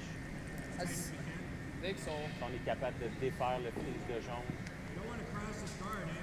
Après ça, on va pouvoir essayer un run back. Non, we don't. Au normal. Si on ose, c'est pas bon non plus, là.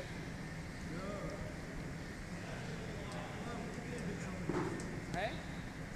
So I don't think there's a double there on the inside. I don't think they can get too much to the inside of that yellow as we see it on the left side of the screen in order to come across to the other yellow. There's that guard in the way, or they have to play it with too light of weight in order to add any value. So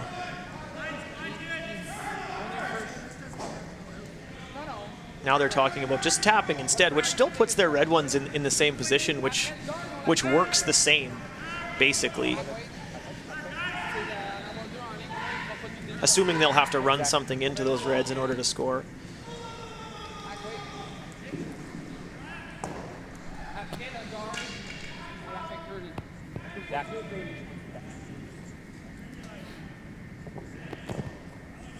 So his weight's going to be important here, as we've noticed in this spot on the ice. It tends to run a little straighter. So if he's any up, this might have a hard time curling up as much as he needs it to. Hasselin, been to 4 Canadian Junior Curling Championships. Looks like he's Skip it all close. from Trepanier getting it over. Good sweep. Good shot. Good shot. Like that. Really good shot. So now I think we have to draw in there. So you can't guard both I now. think we have to, actually we can. So there's a double on the 2 yellows, or there's a run back that would Even if promote I- the 2 Even if I reds. just So make that, it's pretty good though.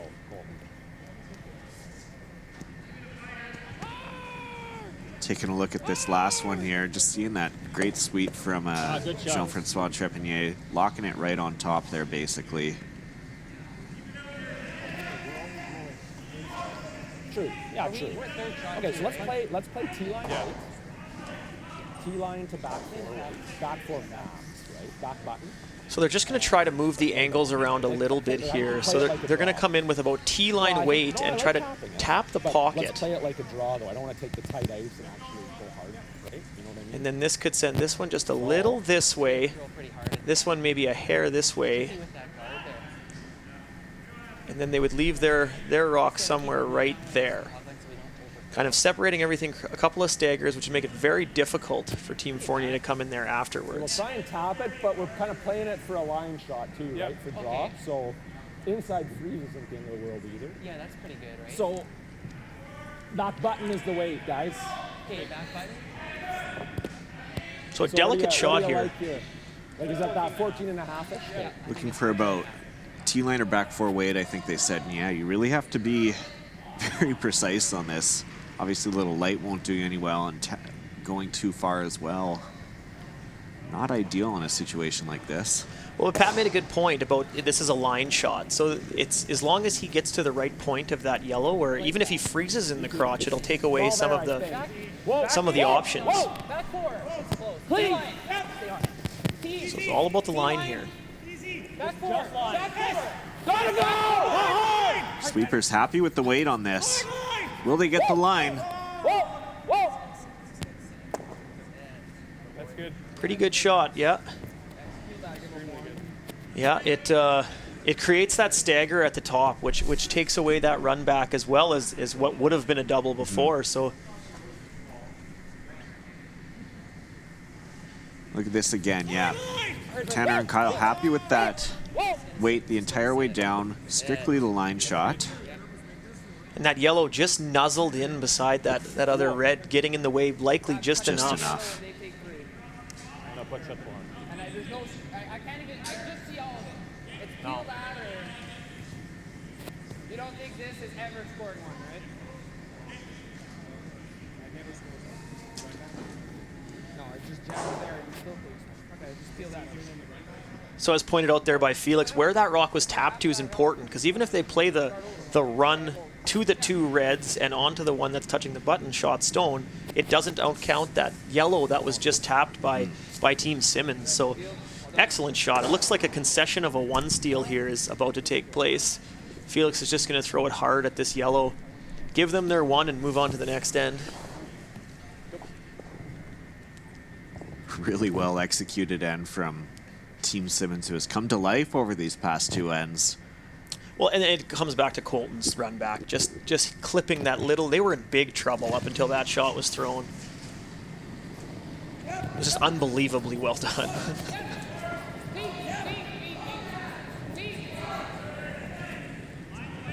Clips it through, so yes, that is a steal of one. Pat Simmons now taking a 5-4 lead as we hit the halfway point of this game. Players are going to take a break. We will take a break, and we'll be back after these messages. We'll see you soon here right on Curling Canada's YouTube page. Fournier.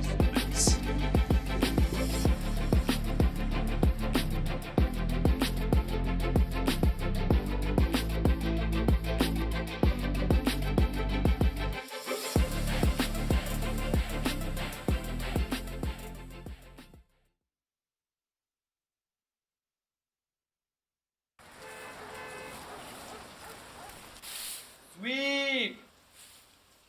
Sweep! Hurry! Hurry! Hard! Hurry hard! Hard! Hurry hard! Hard! Hard! Yeah! Woo! We should really be curling.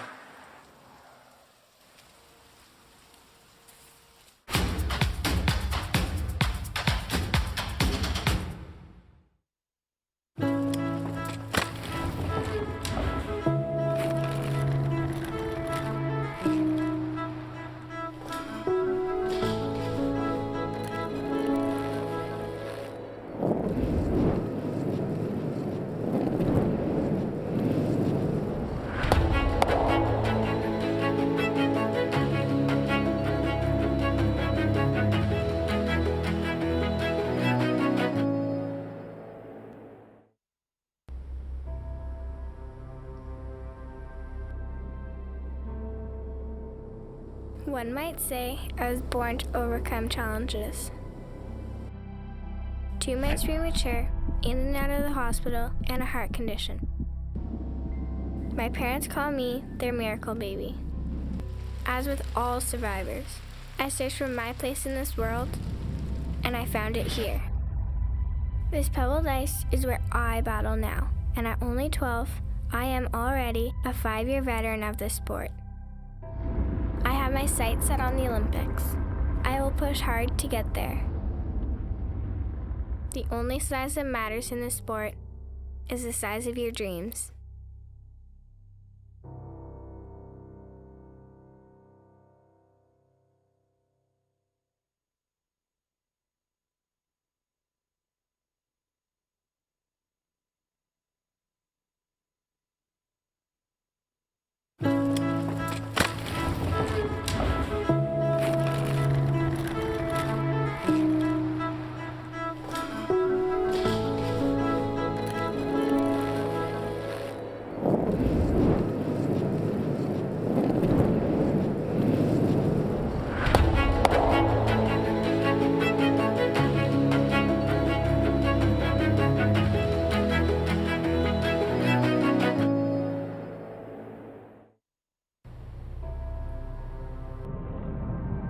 Before there was ice, there was our hallway at home. I was always the shy, quiet kid who loved math. But when I saw math come alive in the geometry of the game, I found my passion and my voice. It's a game of precision, a game of inches. It's the equation that now defines who I am.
Welcome back, everyone. Kyle Jans here, joined by Jeff Hofford for this amazing game we've had so far. Pat Simmons from Winnipeg Beach up against Mike Fournier. Simmons executing an amazing steal that last end there, taking a 5-4 lead with that steal of one.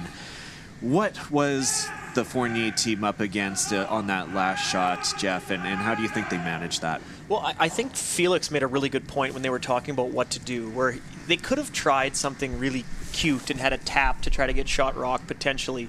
But if they ever over-curled that and clipped one of the opponent's stones, it would have been a 3 steal. If you do that, you're putting yourself out of the game almost, going down 3. They understood going down 1 isn't great, but it's way better than the alternative. So pretty good call there to take their medicine, give up the 1 steal, move on, keep the hammer, and take the back half of the game on just down 1 instead of what it could have been potentially 3. Absolutely. It's always good to have a short-term memory in this game as well. Forget about the last end. Every end starts fresh and essentially a new game here. Like you said, it's a 5-end game, maybe trailing down 1, but can certainly be overcome. We've seen this team do well, starting off with the deuce and expecting a strong finish from both teams here. Well, you need to forget about the fact that they had a 3-point lead. That's over with. It's okay. Now you look at it. What's in your windshield instead of your rear view, and you're down 1, which is not a big deal. You have the hammer. It's basically a theoretical tie. So put that in perspective and come out and play the back half of the game. Now, if you're Team Simmons, you need to keep the momentum going. That you've had 4 points in the last 2 ends. You're clicking on all cylinders. You've seen some amazing shots from your team. So keep that going. So maybe 2 different approaches from these 2 teams, but either way, it's just going to come down to who makes more shots here in the last 5 ends. I don't think we've said it enough already, even though we have mentioned it a few times, but Colton Lott really changing the tide of that last end there with just an incredible run back, double takeout, jamming the shooter as well. That really turned the favor for this team, and looking for more big shots from Lott and the rest of the team here as this young team with the vet Simmons up at skip. Well, Kyle, we were talking about what an amazing game we've got to witness so far. Just the shot making and the complicated ends. They're just a little more fun to watch. I mean, in the men's game, often we'll see lots of blanks, and we haven't seen one yet in this game. And it's not because the shots haven't been made, that's for sure. We're not seeing them because the shots are being made. So, yeah, strategy is absolutely one thing. We've seen these teams go at it every single end so far. They haven't been playing for many blanks, and we're not seeing a blank this end here by the looks of it, with 2 centers and a corner and one coming in just behind here to the top 12, looks like. No, just a little short, so 2 corners there. That's a really good shot. So we're seeing double corners, double centers. So it's like a skins game, but it's game on.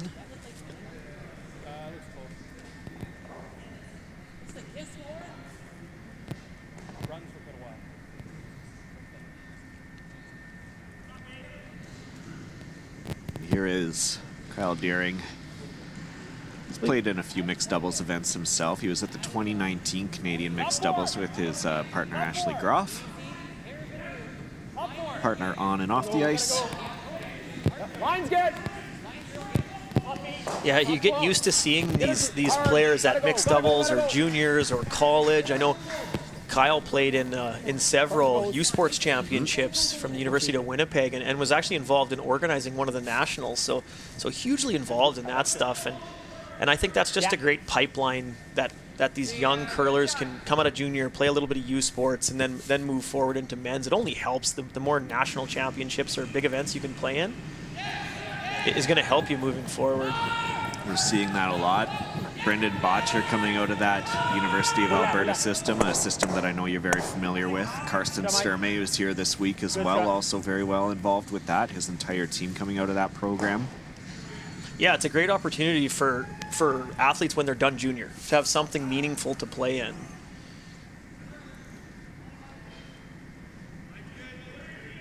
So we see a double peel attempt here that jams up onto that center line guard, or the one that was in the top 12 from Mike Fournier. Does clear the center though quite a bit, as Pat Simmons will have Kyle Deering place another guard up here. Well, that's a fantastic shot there by Mike Fournier, because he makes that, and then they're going to be able to use the corner guards that they put there. Often you'll see those corner guards go up, and then they're not being able to be used because the play gets sucked into the center, and it takes one of those shots in order to use them. So now they can actually get shot behind the corner if they choose to use it. It looks like we will see them attempt to use it here. That one on the top 12 is exposed enough, so Mike Fournier is going to aim to hit and roll this out into the wing and use those corner guards. Yes!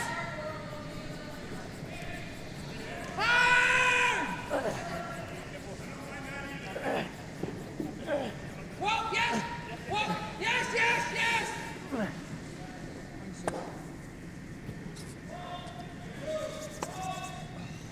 Good try, kid. So nice try there. Well read by Felix in the house there, just to potentially clip that guard and also get one extra by getting that one in the house. So he did his best there for a plan B. I thought he was going to make it. It was nice try either way. Very close. Looks like Mike Fournier got a little tight as that was called right out of his hand. Line's good. Already into third rocks now. I feel like this end has just been flying by us here. That's Colton Lott throwing his first, and once again putting up the center line guard. Yep, gotta go, boys. Every inch. Gotta go. Keep going. Push it. Hard. Good sweep. Gets it mostly over, but once again that rock is exposed, and another opportunity here to hit and roll to the outside, or potentially a draw. Let's see what Fournier decides. Like, the best call here is the one you're going to make, whichever one they know the best, and that hit and roll is difficult because you have to roll quite a ways and you have to throw it a light weight, which means that you're going to have to hit less of that stone when you throw it light like that, so you might not even kill the one in the top because it has a long way to travel. So in this instance, I like the call of the come around. It's just a much easier shot and has some upside. But they're going to want this as high as it can be in the house while still buried. This one looks like it has some power to it. You might as well take this deep.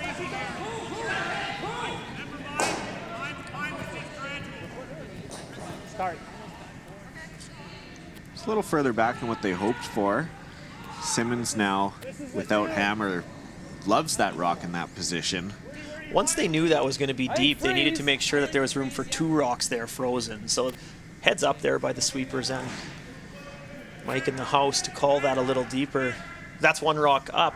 The freeze would now take away the entire end and potentially create a steal situation.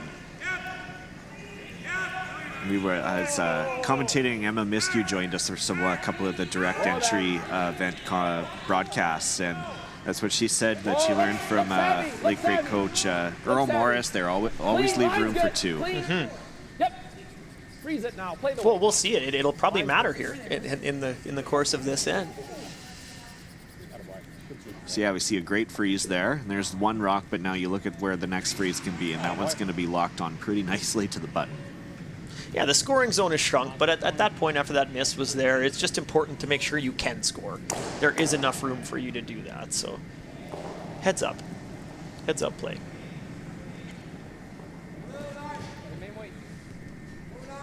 Patient. Patient. Martin Kret. Treating this one like it's a little heavy.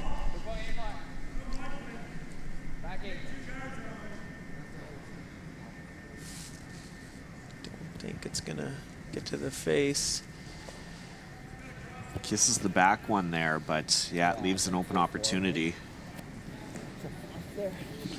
It's unfortunate when you leave room for two and they're both potentially the opponent's stones. It doesn't quite work out how you planned.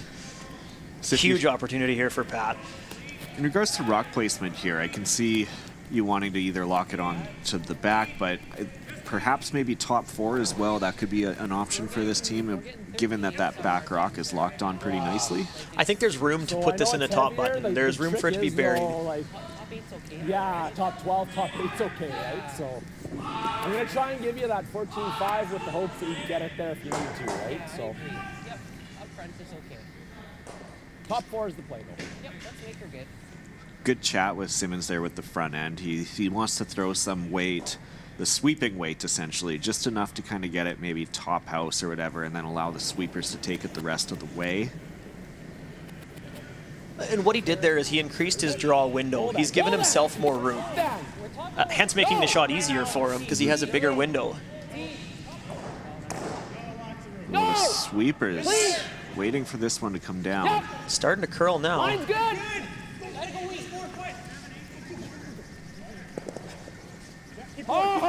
Keep going. Go.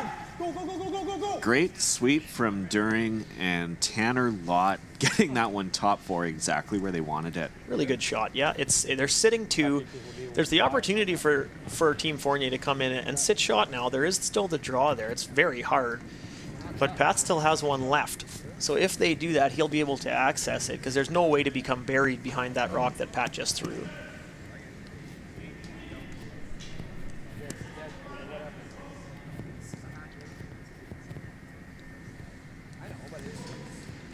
Pressure on Fournier once again. We did see them put up those double corner guards, but just could not draw the play out to that side.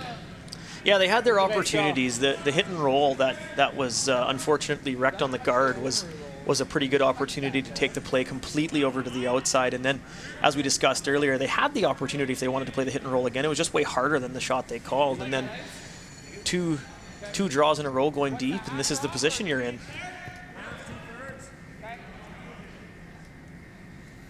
Go, kid.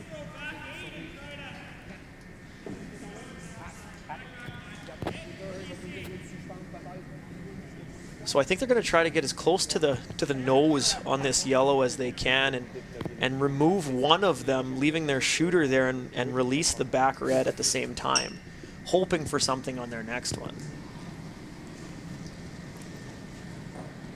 Tough shot for Felix Esslingen. I feel like we've said that quite a few times in the last couple plays.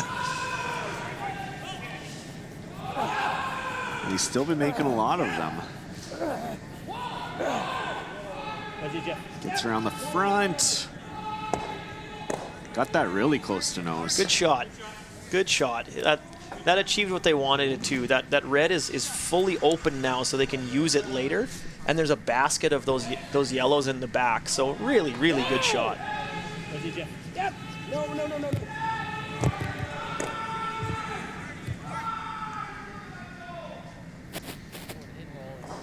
That's kind of what I like, Golden, but Yeah. that's what I like. It's just, can we figure this spot out good enough? Like, even if I get it in here, it's good, right? Yeah. Here's really good, though. Like, that is...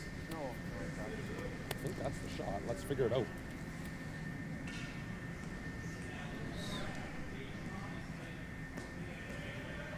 So that come around draw is certainly the call. I think the tricky thing that they're trying to cipher here is how to get there. I don't think they know this path quite as well. Maybe it hasn't been thrown as much, or Pat himself hasn't thrown it. So, yeah, where Colton's broom is perfect right there. That's what I would say. Like if you're frozen to the back, Absolutely. Just gotta get it in there. Just gotta get it in there. I guess the danger in that, if they do come in too far, that red rock on the left-hand side is able to be tapped up. Yeah, that's what made Felix's last shot so good, is he left that open for him to access later. It's often it's like, oh, it's not buried, it's not good. Well, that doesn't want to be buried because you might want to use it later. Buried in third shot doesn't help you. Simmons here playing this draw on his intern side.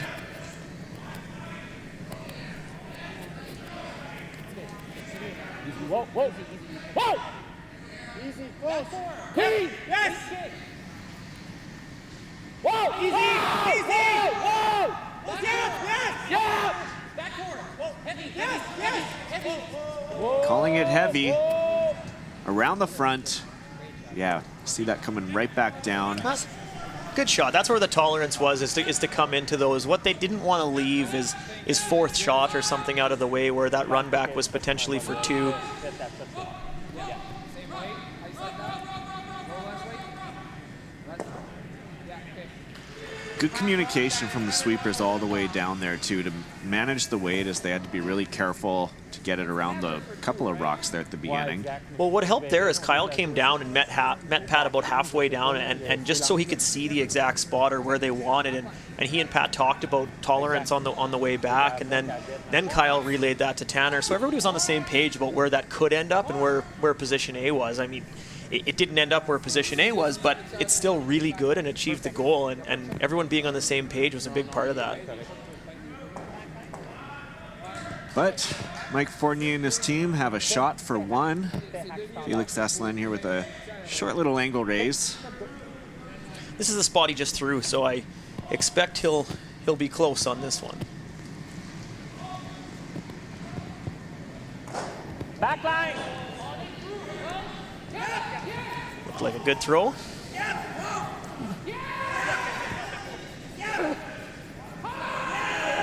Clet. Trepanier on it. Raises it up, no problem. Great shot from Felix Esslingen to tie this game back up with a score of 1. Teams tied 5 apiece after that 6th end. Just 2 super shots by Felix there. Just to even score 1, it's maybe, yeah, it's not the best to be forced, but when you have to make 2 incredible shots like that, those are game savers. Absolutely. Goes back to what we were saying that Mike Fournier was talking about before, that Felix has the potential to win games on his own, and we're seeing flares of that throughout this game, especially that end with 2 really well executed shots. Yeah, and you think, well, they're just hack weight shots, but those are difficult in a path that might be a little new, or a weight that you're not familiar throwing in that particular space on the ice, and he hit them both perfectly. He opened it up with his first one, knowing that he'd probably have to use it on his second, and then did. So that seemed to be a spot on the ice as well that had been running, and where maybe they were a little confused with earlier on in the end. So yeah, as you mentioned, a tricky spot. Looking around at the other sheets here, we have a 4-4 tie between Team Tardy and Team Ferris. They're in Skip's Rocks, 6th end there by the looks of it, or just in 3rd Rocks rather. Flash retains and keeps his 3-point lead over Team Grassy. He leads 7-4. There's also Calvert and Fleming. I know Calvert was up. Don't quite see the scoreboard from where we're at. I think it's 4-3 now. 4-3, so Fleming battling in there. Yeah, I can see back-to-back steals of 1 in the 5th and 6th ends, so don't count the home team out yet. Absolutely. I think that's a theme. These 10-end games they're long, and if you get down early, you have to be patient and work. You don't have to get it all back at once. You just have to stay in it and hang tough and take your opportunities when they come.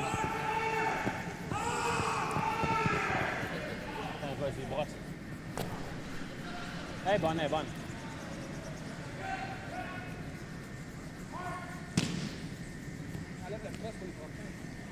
Shot. Good spot. Point. Centerline guard in play, and Simmons didn't hesitate. He's looking to draw behind here, it looks like. Line's good. Yeah, it's taken 6 ends, but he's managed to flip the scoreboard now where he didn't start the game with hammer tied, but now it's tied and he has the hammer. So took a lot of hard work and a lot of good shot making, but you mentioned taking advantage of the chances you get, and obviously in that 4th end they didn't have to wait too long for it, I guess, but they have really taken advantage of that so far. Well, we mentioned that a team this good, they wouldn't stay down for long. At least their execution wouldn't stay at the level it started at. Not that it was even bad, but they're just so talented that you know they're going to make shots. Yeah.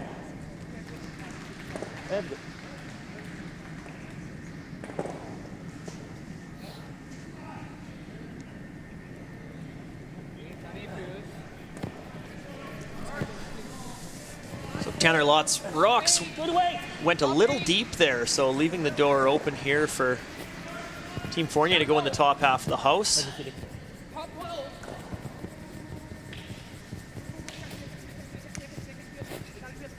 Go, Felix.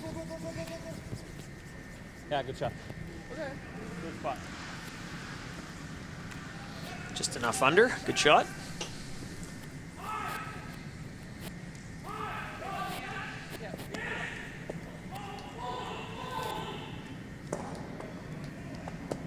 So now Simmons will look to corner freeze or just kind of corner off that red rock that was just thrown.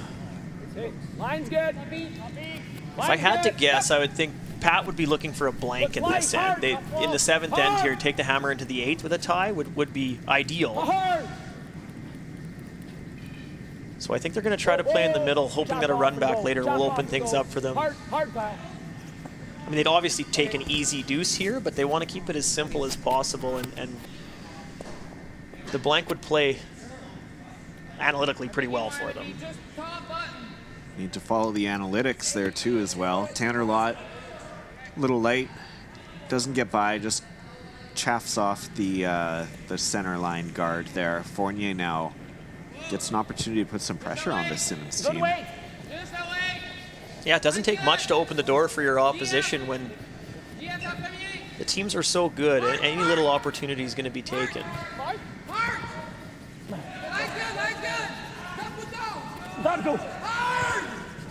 Big sweep from Kvet and Trepanier here.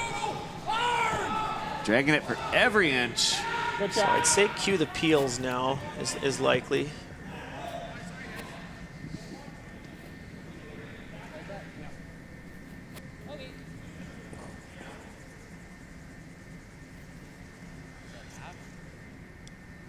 Lots of potential options here with this peel, I'd say.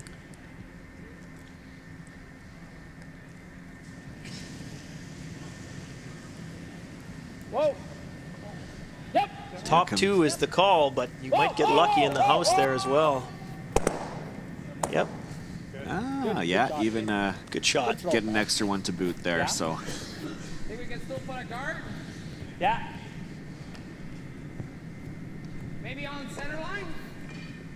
Yeah, just like that, very open. So good opportunity for Simmons here. Certainly be chasing the blank at this point, we can very much imagine.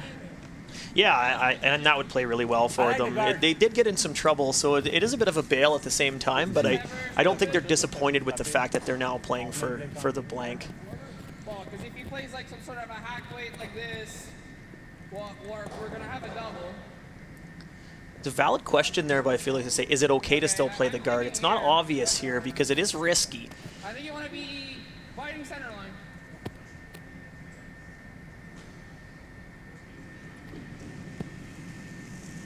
So what particularly makes that a risky option? Well, you're opening yourself up to a potential easy deuce that Team Simmons could come away with here. You're going to see them walk up and peel this probably, but if anything was ever missed, if this red rock was open in such a way where Pat could hit second shot and sit 2, it might make the end simple for them, and they'll take the deuce over the blank all day. So Good shot. Good spot. So that's in a great spot. It does guard that stone. And that double's a little skinny where you'd want to take that on right now. Yeah.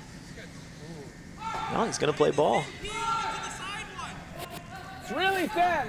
Like off the guard. Like feel the guard, but go thin, yeah. Is it thin? Sure. Yeah, it's thin too, but I like that. Okay. See, this is a bit of a 2-for-1 shot here. You're removing the guard, which is going to be your problem rock the entire time. That one can give you trouble, but you also might get the benefit of ending up in the house here. It's a hard shot. It's a really thin double, but you might get that 2-for-1 here out of this. Whoa, whoa! Close. No! Yep! He's hit it thin. It's close. One. Oh. Great shot. And Oh.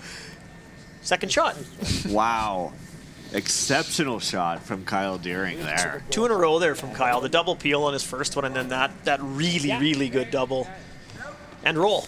So Pleasure to be watching these two teams with some exceptional shot making there, and exactly like you said, clip off that other one. I was expecting it just to kind of hit and maybe stay and not roll that much in, but when you're throwing that kind of weight, that option's certainly there. yeah, great shot. Step up, Bridget! Step up, Bridget! Oh! Well, it looks like a blank now. So when you have the opposition, as I mentioned, it was okay for Team Simmons to get the blank here, and they probably knew that, and they were going to play to make sure that at least that happened. And then when you have your opposition throwing doubles to help you with that, because they're a little in trouble, you've done something right. So make the double here, and then we'll have likely our first simple finish to an end. So. Took us 7 ends to get here, potentially. We'll see, of course, here how Colton Lott does.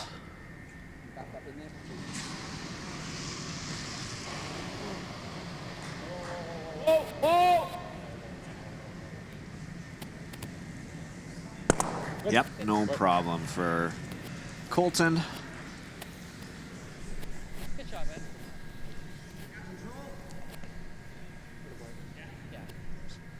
Here's another look at that. Sweepers didn't touch it once. Didn't really need to. Looked Couldn't to be keep online. up with it. Yeah. Yeah, good shot. And then those are, they seem simple, and they are. Those doubles there, you can hit it pretty thin and still make it. You can hit it a little thick when you throw it that hard and still make it. But precision's still important all the time. And even we say like simple ends here, like a hit and stay is still tough. Well, Look they're at all this. just hits and draws, right? Yeah. So it's just just variations of Yeah. the same shot. inconsequential rollout there, really, because it's going to be replaced. But just gives the Simmons team an opportunity to bring the play right back to the center again. So yeah, you can see the red light there on Colton's. I believe that was the last one where he had that as well. Just some issues with the handles again being fixed out and tested at this event as this new technology, new hardware. Teams going on the honesty system, similar to how they do at tour events and how it was at the Calgary Hub City as well. If there are any issues or teams believe that others are taking advantage of the fact, the officials are here to be able to monitor. So standard routine for many of the events and many of the games that these folks and these high quality players are used to. looks like we have a final over there on Sheet D. Sheet D, yeah. So Braden Calvert, after Paul Fleming got a couple of steals, Calvert scores 4 in the 7th end, and handshakes after that. So Braden Calvert gets his first win of the event here with an 8-3 victory over the home team and Paul Fleming.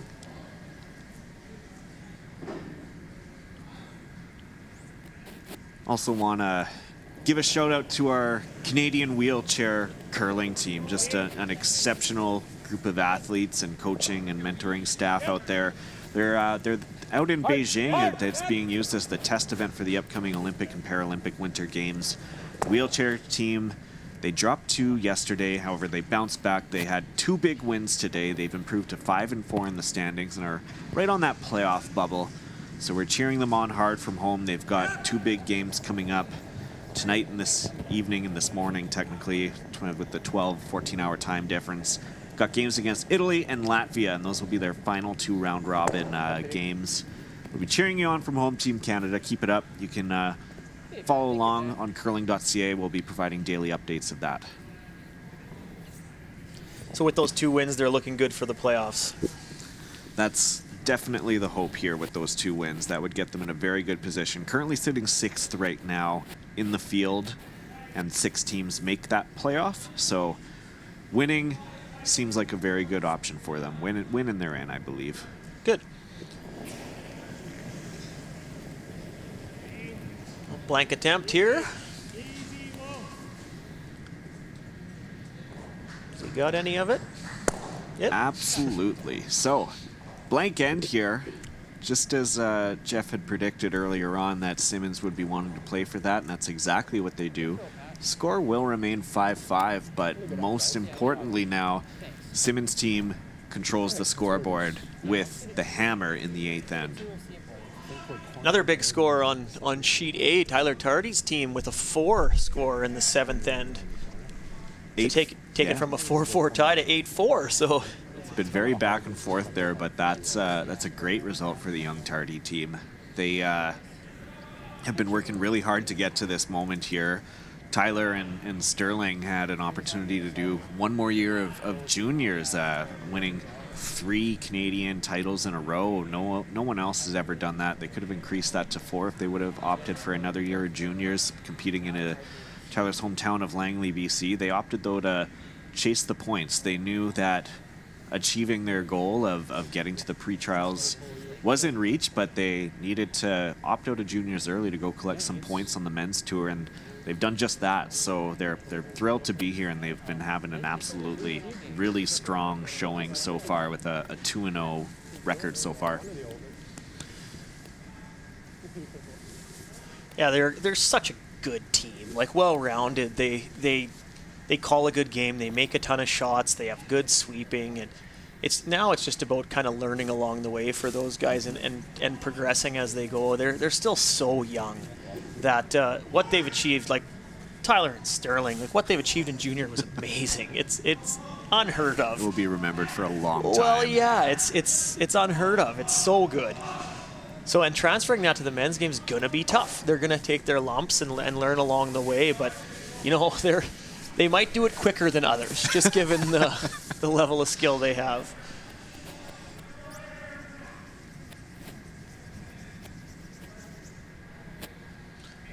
So we'll likely see Team Simmons go for it a little more in this end, given the even end.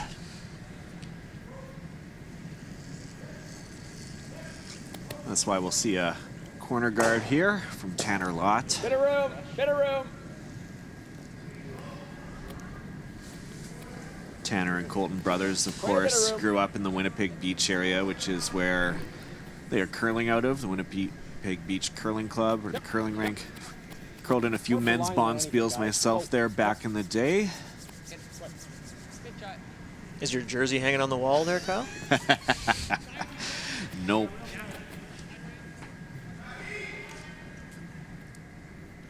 Was never lucky enough to own a Buffalo jacket or a jersey. Got to be pretty good for that. Well, that's just such a hard province to win in general. It's doesn't matter, men's, women's, juniors. Yeah. There are some really good curlers that don't have a Buffalo either. So.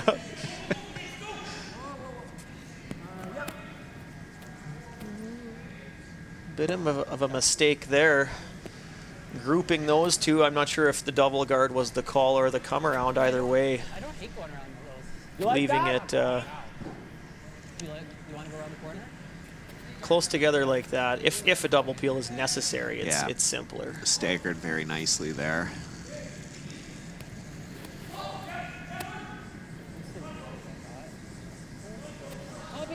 Line's good. So Tanner here. Playing to the wing. They need to get through the port. Line's good. Coming off that center guard. Yep. Right through, no problem. Good. Great shot.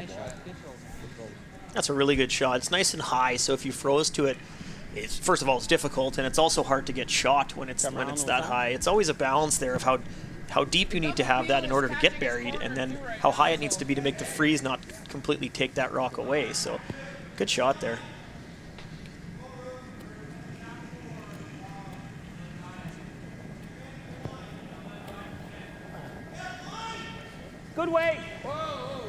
attempting to bring the play back to the middle. On est up. No. Sweeper's not close though. Yeah, go.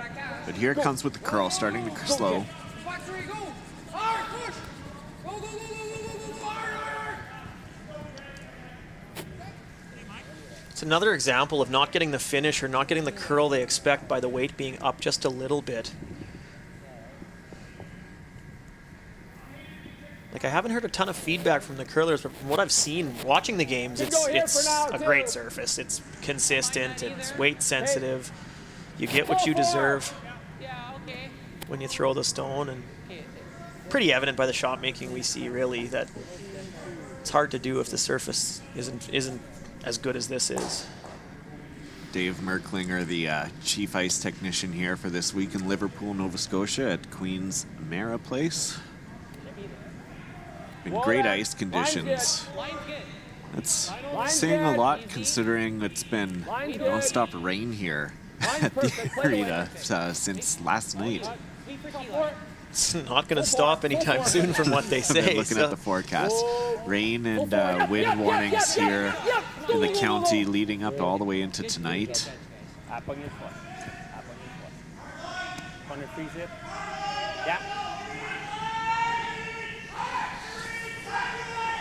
Nice shot there by Kyle Daring.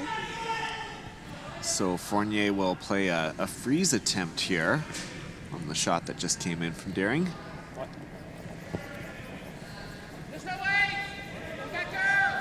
So attempting to shrink that scoring zone down here. You just want to put an angle on this that maybe you'll use later, but overall you just want to get in front of it and in the way, so make that scoring zone smaller.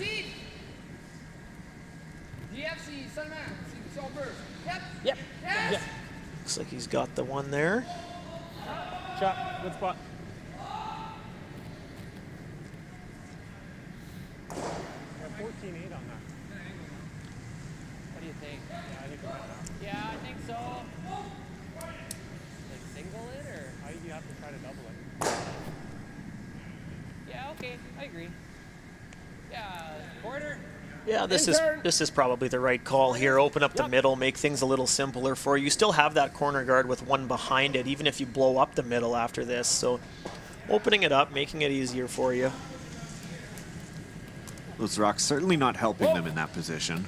And this goes back to where the lead stones were placed. This is made simpler by how close they are together, and really well done by Kyle. Good shot. So Kyle seemed a little upset that he didn't quite get that second rock rolling out quite as far. Well, the unfortunate thing about that is it's fourth shot. It outcounts the yellow that they have behind the corner, so they will have to deal with it, or that other yellow won't come into play. As pointed out there, the double is there for Team Simmons if they choose to use it, but it's a... What if we guard that yellow rock? You could either, it's an opportunity to sit 4 for them right now if they chose to. Yeah, I'm not a fan. I think if they want to center guard, the easiest thing would be to draw one there instead of to try to play that hit and roll, although there is the 2-for-1 aspect of that, but guard it is. Easier the two shots discussed. Yeah, and they could. It's available. They could walk up and sit 4 right now. Pretty easy shot to do that, but then they'd be 2 doubles away from giving up a pretty easy 2 points. So if this was potentially later in the end, that might be something they choose to do, but... Un peu large peut-être même. Un peu large. Elle vient de commencer à courber.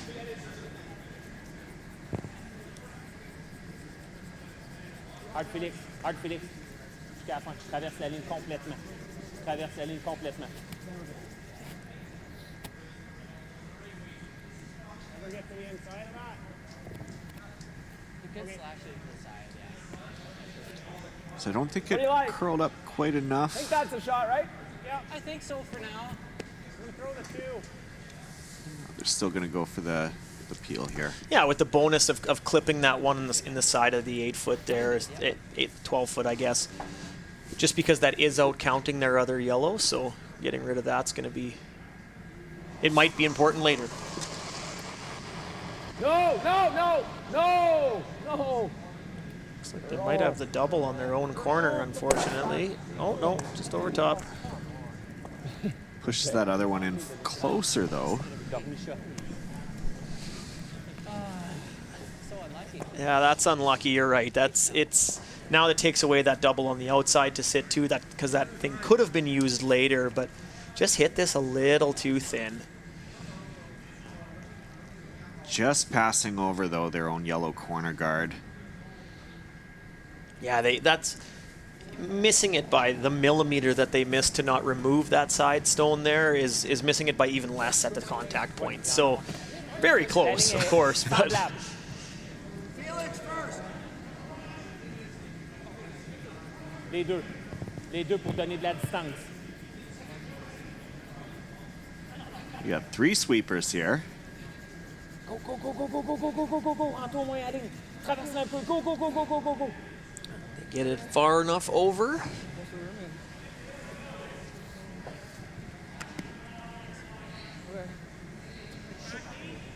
Yeah, if you can tap, if you can get to the inside of that redstone that's corner frozen to their yellow there, they could set up a pretty decent angle that would go back onto those back reds. All they want to do is jiggle that red into the open. Which rock? Which rock? Oh, this is the one. I threw the 2 the last one. Okay, we haven't thrown that many rocks down. Well, I guess we can get a little wider. We got the speed.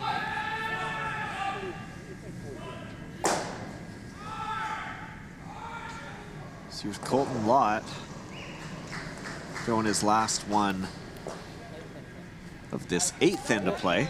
Clean! Yep, yes! Oh, oh. Yeah. Hard, hard, hard, hard! Hard! Where are you? Hard! Whoa, whoa, whoa. Oh. So that one really seemed to cut on them. Yeah, it picked. That picked. It picked. You could, well, we could see Pat. Yeah. It's picking. We could hear, and that took off on them. Again, another great effort by the sweepers to get something out of it, but it might not be what they wanted. That looks like a pretty loaded double to sit 4 in there, potentially behind cover. So just unlucky. We've seen a couple unlucky instances here for Team Simmons. We'll see how well Team Fournier can take advantage of that. It's part of the game. It's an unfortunate part of the game, those picks, but they do happen. They've always been part of the game since cigarette ash and corn straw. Yeah, they're a little less obvious now.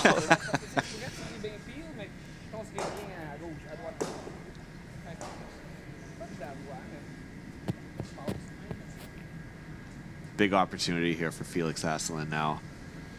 Double lined up nicely. Could potentially be sitting 4.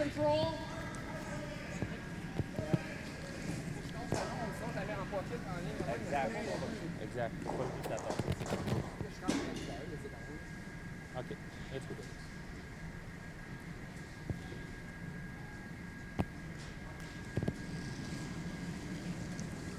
So here he comes with his first in the 8th end. Yep. Whoa. Yep.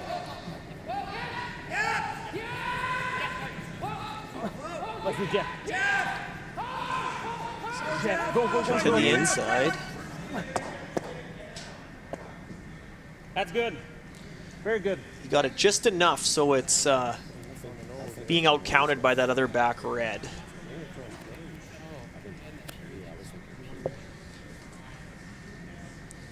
Another look at it here as Trepanier curls it in.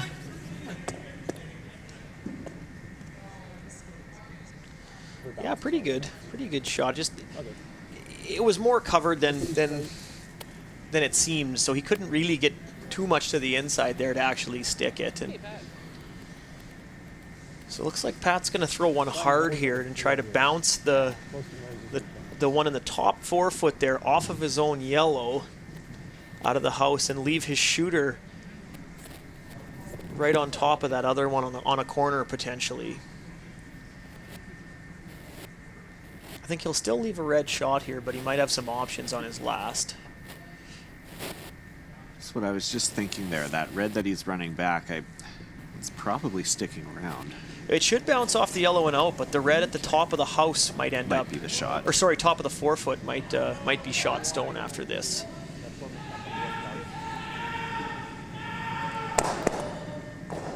Okay.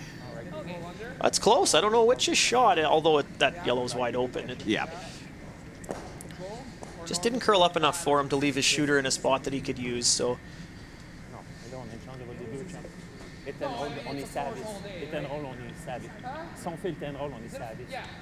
So Simmons hoping for a blank early on at the beginning of this end now. Certainly not looking that way, and potentially be looking at 3.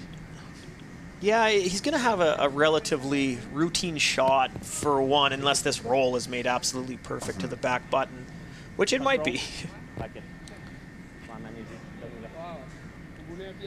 Yes.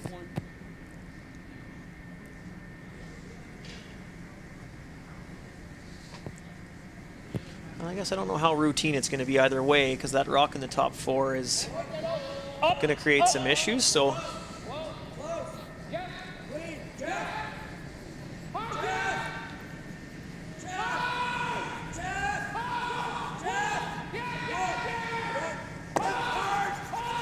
Tries to get the roll under there. Pretty good. Good try. Good attempt. Is that edge on edge, or is it a little under? Looks like it's about a 16th under, so he should be able to hit it and sit on the face. But I take back my routine shot comment. Yeah, no, there's certainly a margin of error on this shot here. The good news is he only has to move it out of the forefoot. He doesn't have to kill the stone. He's just trying to leave his in a place that scores. Yeah, don't expect to see him throw too much weight here. Backline hack will definitely get the job done.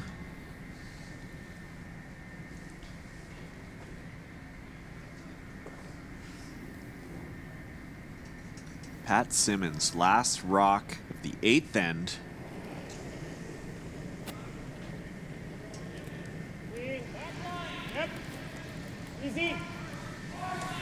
Looks like a good throw. Yes! Oh, yep. Oh, oh, yes! Oh, no. By the first. Good shot. Looks to be good. Yeah, 1 point for yellow, 1 point for Pat Simmons, taking a 6-5 lead, heading into the 9th end now. Mike Fournier with hammer. What's amazing what happens when you throw the right weight all the time. He threw the right weight there, and they could manage that in a way, and they maybe overswept it, or because it didn't hit as much of the stone as they could have. But I think they were safe setting it a little bit, knowing that the weight was only back line. So even if they don't hit exactly nose, it's not going to roll very far. Yeah, absolutely. Really good end there by Team Fournier. They had the pressure on them the entire time, and there was the pick. That's unfortunate. So, but you know what? Like I said, that does happen, and it's how you take advantage of it as the opposition. So full marks to Team Fournier. Absolutely. They went into the second half of the game after having that 3-point lead, and I'd say they've managed it very well this second half, and still absolutely keeping themselves in it here with the hammer only down 1. Looking forward to seeing what they can do here. Yeah, this 2-end stretch here is always interesting to see how it plays out as to who will have the hammer in the end or how they're going to play this. I think if you're Team Fournier right now, you're just doing anything not to get forced. Yeah. Because if you go into the last end without the hammer tied, your odds are just so low at this level that you're going to try to either blank this to go in 1 down but still retain the hammer, or if you can get your multiple in this end, then that's okay too. Mm-hmm. So I think you'll see the strategy here is anything not to get forced. We have another final to let you know of on our draw here. Team Flash got the best of Team Grassy, so Flash still undefeated. 8-4 victory over Sean Grassy. Flash team from the Nutana Curling Club in Saskatoon. Would love to earn one of those final 2 Tim Hortons curling trial spots. Play in front of a hometown crowd.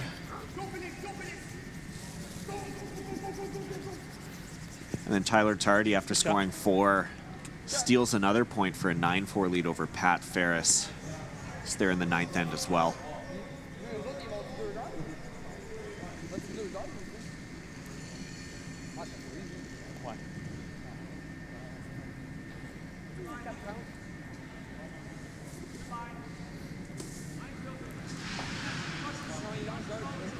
So the opposite to Team Fournier's approach here, where not to get forced, Team Simmons is going to be trying pretty hard for it.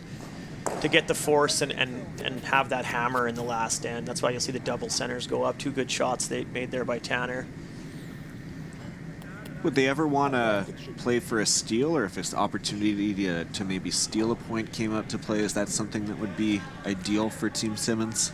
Well, definitely. You'd always take the chance if you could. You wouldn't do it early in the end, but if an opportunity comes up later, maybe thirds last or skips first, something like that, then you definitely take that chance if it presented itself. I don't think they'll push for it. Just knowing how good their odds are by simply getting the force, they'll mitigate the risk and try to just keep that in the as the number one objective. But all the while, not getting too carried away and going so hard for the force that you give up a simple 3 or. So I always find these 9th to be really interesting ends, how they play out, and a lot of teams do them differently, and because they do it their own way, which is just an interesting thing as a spectator to watch.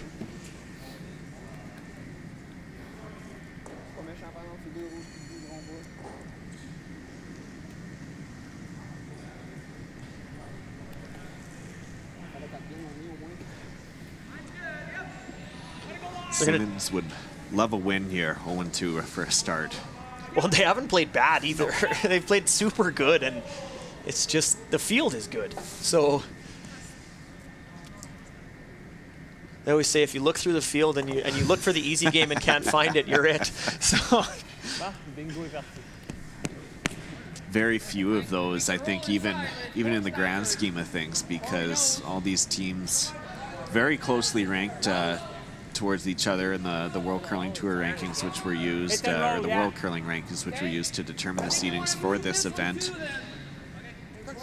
Vincent Roberge and Sean Grassi making it in as well through the pre-trials direct entry events. Well, that was no picnic to get through that either. Absolutely. It was like Sean Grassi lost his first 2 games and then went just on a tear and got through. And saw that happen with Jill Brothers as well on the women's side. Yeah. And it could be heartbreaking as well. Jesse Hunkin or Robin Silvernagel's team clean sweep all the way to the A final and then lose on both opportunities. So well, that's why they make you play all the games. Exactly. Anything can happen. I don't mind either or. Out turn. Okay. Do you like the intern or this one? So a double here at the top and sit. Hopefully still usable if you're a Team Simmons fan, just not completely buried. If it sits out front, you can still access it. Whoa. Yep. No. Yep. Right on. Clean. Good shot. Hard on the red. Good shot. Really good shot. no problem at all for Kyle there. Yeah. Nose. Yeah, I like the nose. Is that hot? Hot weight? Okay. Yeah, he left it open there, so it's still exposed. Then Team Fournier knows that it could be a dangerous stone later, so they're gonna remove it now. Hot. Whoa. Whoa. I think. Gotta go. Whoa. Yep.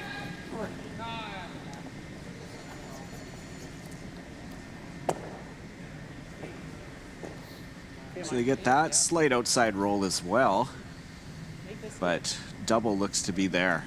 Yeah, double's there. I mean, you will sit buried on this one in the top of the house, which will be fine. It's not ideal because it's really high in the house, and it does leave a potential come around for Team Fournier afterwards. But sitting buried behind two center guards is an okay thing, especially given the scoreboard situation that they find themselves in. Whoa. Whoa. No, never. One. That's fine, yeah. Good try. Hit that a little too thick. Good throw.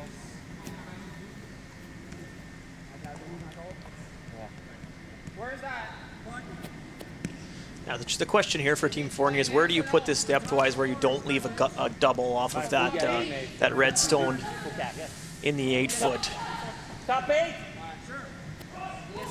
Looking to keep them fairly even in the house then. Yeah, if this slides deep at all, a double to sit buried is now juicy, but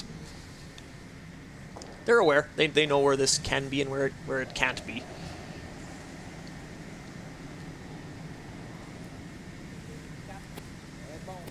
Bon push à la fin. Patient à la ligne. Patient à la ligne. Non, non, non. Faut que ça curve un Looks mille. like it's sliding a bit on them.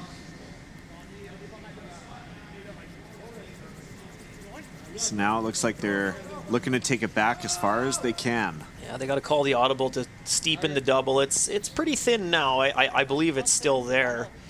It's quite thin. Yeah. Yeah, it's deep enough that with a freeze they can shrink the scoring zone enough to make that second point really difficult. So yeah, the benefit of sweeping that deeper was to take away the double and not leave it there, but it also opened the door for what's about to come here. Yeah, so if Colton Locke can lock this on, that's a very good outcome for the Simmons team who would love to just force here. Well, just how do you get your second point? Exactly. There's just no room. Running. You're running, you're heavy. Let's see if this one can curl. Yeah, so that does not work out. Yeah, those freezes takeaway ends are just so important, and when like you get the opportunity at an end to do that, it's the miss heavy that really hurts you. Yeah. If you left that even a little lighter, it might be usable later, and we've talked about tolerance before, and now you've just sort of opened it up, and then now they're just going to be going really, really hard for that force, and hopefully that doesn't lead to going too hard and giving up a bonanza, but A basket of points. yeah, they may not have a choice here now. Moins de push, ça curve. La ligne est beaucoup meilleure. Mine's real good. Yep. That's the way. Go, guys. Hard sweep here Go. from Felix and Jean-Francois. Go, Jeff. Amos, can they get it by? Great sweeping. On that for a lot of the way too. They would have liked that deeper for sure, but I think the freeze is still there for Team Simmons, so they would have liked to be a little more in the way. Yeah, he's going to throw the same shot that Colton attempted there. You don't have to be frozen to the face of that back red either. You just have to have a good angle on it where it's unable to be removed, that it won't jam.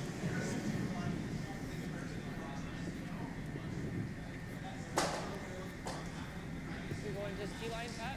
Yeah. 14 and a half-ish.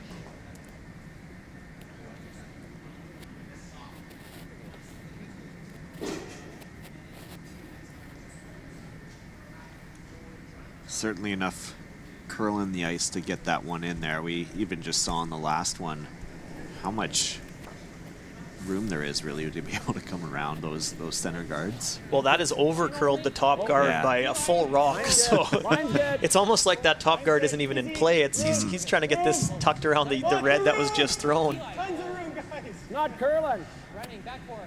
Similar weight to what Colton had here. Yeah, on that one. Yeah, similar result there. Sorry, we didn't really see it. The thing is, if I make the double, you the way out.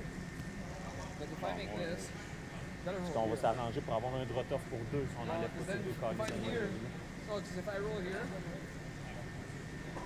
and what if I don't roll? Yeah. So this is another situation where you could make the double now and sit four, but then you would leave Team Simmons the hit and roll back or the freeze potentially to take the entire end away. So where this rock ends up is really important. It needs to be in the way of what Pat'll have. You always have to think about what you're leaving your opponent after you're done throwing, what do they have? And with only one rock left for Team Simmons, you have to make sure that no matter what you do, you don't really just want to lock up your 2 points here. And you could potentially get more given a mistake, but... Totalement d'accord avec toi. Si on roule de 2 pouces en dedans, c'est parfait. Yeah, I like that. So what would be the ideal outcome here? Where are they exactly wanting this shot rock to go? Well, he's going to throw it hard, so he can potentially make the double and still roll inside. I think that's what call A would be here. I think the roll is what's important, getting this. So even if he does miss that back stone, but he rolls his shooter into a position where he sits too, and it's in the way of what Pat would have to throw, he'll be happy with that. So here's Felix Hasselin with his first in this 9th end. So they missed the back, but they overrolled. Yeah, that's going to leave a little basket in there for either a hit and roll, or that's a tough spot to draw to. So, but that's the problem. Yeah. So seeing the replay there, he definitely could have made the double and roll. And when you throw it hard like that, you can hit more of the stone and still roll. And that's what he was attempting to do there. Just a little. Didn't hit enough of it and overrolled, giving it out here. Okay, buddy, let's make this good. Nice normal. Yeah, try not to jump this. This will really be straight here, right? So. Okay, I'm just gonna clean it. Like a lake clean. Yeah. All right, so Simmons gets his opportunity here. Hit and roll over and could lock one on and be sitting really nicely. Well, it could lead to a steal. If he can make a really good hit and roll here, he'll be in good shape for a steal.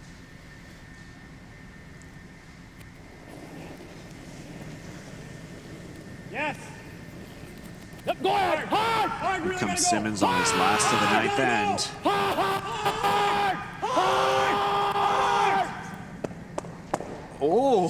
Oh, that's... Oh! That gets a bit of applause from the crowd there. Not how he drew it up, Jeff. That's a round of apologies for the other team. That's, it's made in the end, but that is not what they called. And so over curls, clips that top, but is able to redirect in. Oh my goodness.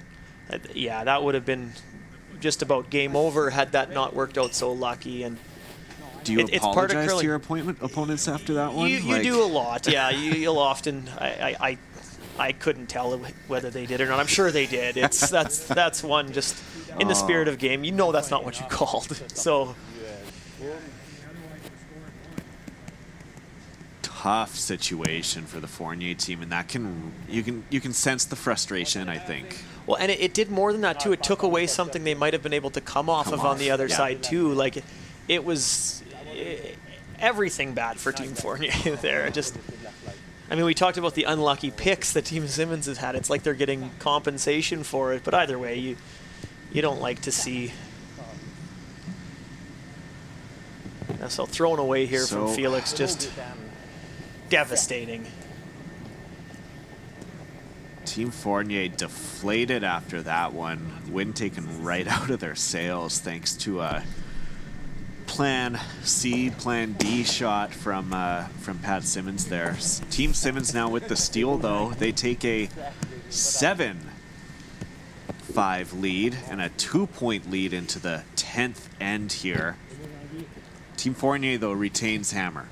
They do, and they're going to have to gather themselves and gain their composure after that. It's really, really unlucky, of course, but they're still in the game. They still have the hammer. It's a one steal. The game is far from over, and all you can do is kind of take your licks and move on and try to put together the best 10th end you can. The medicine in this case was unprescribed. That's definitely the case. One other final to let you know of was the last game now on the sheet here for Draw 8. Tyler Tardy remains undefeated after a 9-5 victory over Pat Ferris. So that young Tardy team will go undefeated into tonight's feature game that you can watch on Curling Canada's YouTube page. They'll be taking on Glenn Howard in a really big game. We'll also be back at 4 p.m. for a game between Team Corinne Brown and Team Jacqueline Harrison on the women's side. You can follow along online as well for all the non-televised and all the non-streamed games. The scoreboard is updated in real time, so as it's happening right here at Queens Amera Center, you'll be seeing it on your computer as well, curling.ca/scoreboard.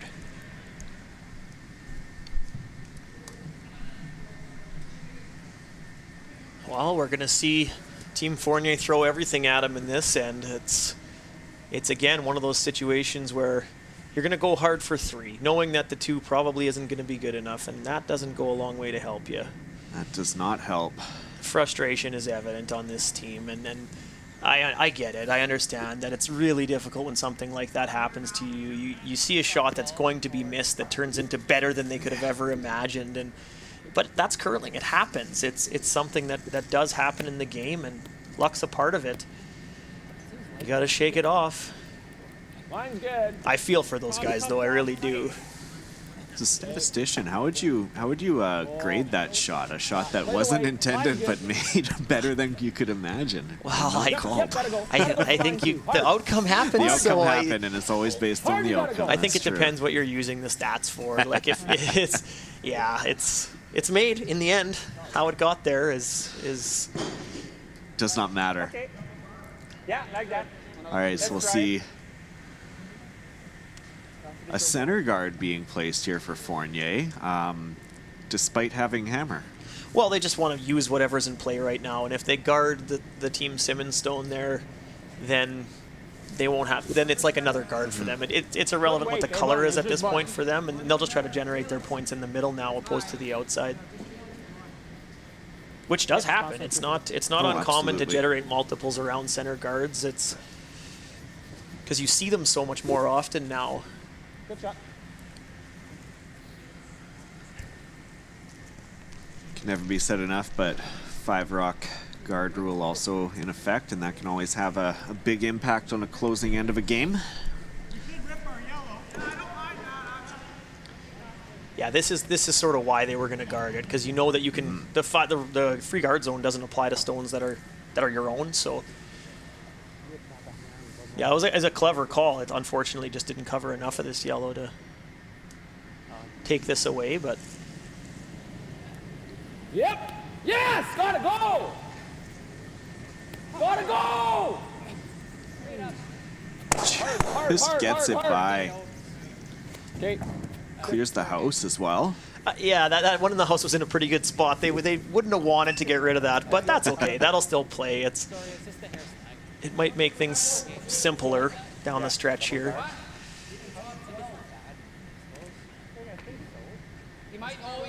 Because after this, now they can peel everything. There's no more restriction on what they can peel. So.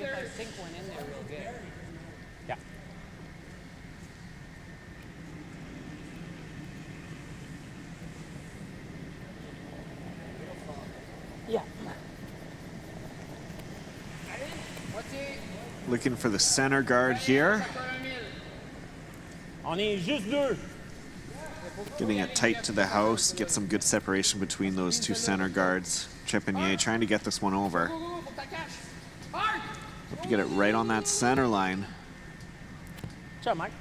Well, if Team Simmons can remove one rock every time they step up, the worst they can do is give up two. So you're going to see, yeah, this single peels from here on out here, unless something's grouped where it's easier. But yeah, those two rocks definitely too far apart to even be looking at that at this point. Yeah, it's there, but you could end up making it a little worse for yourself. Whoa, whoa, whoa, whoa.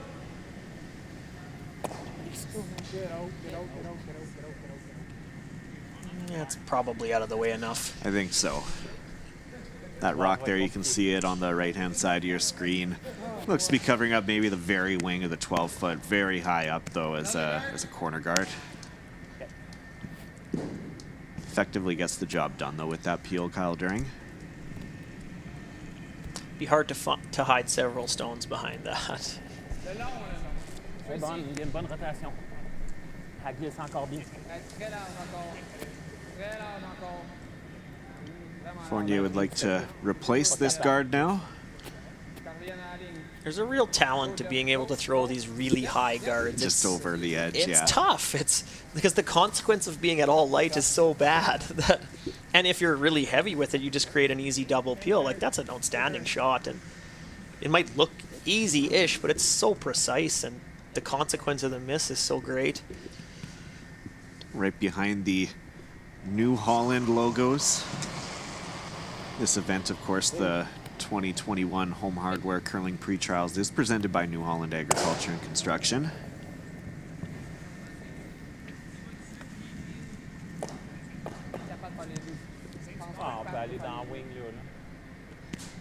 I think you got to keep throwing guards. You come into the house too soon, you risk grouping stones and leaving a double and ending the game. I don't know that they've resorted themselves to it so far, but I think the playing for the extra now is about all they can hope for without a really big miss by Team Simmons. So here's Team Fournier third, Martin Kret. Hey, bonne. Hey, bonne. Just a clean max. T'as pas besoin de curler, je pense. Whoa. Over the hog, no problem. Yeah, right again, right in that spot. Such a good shot. That is.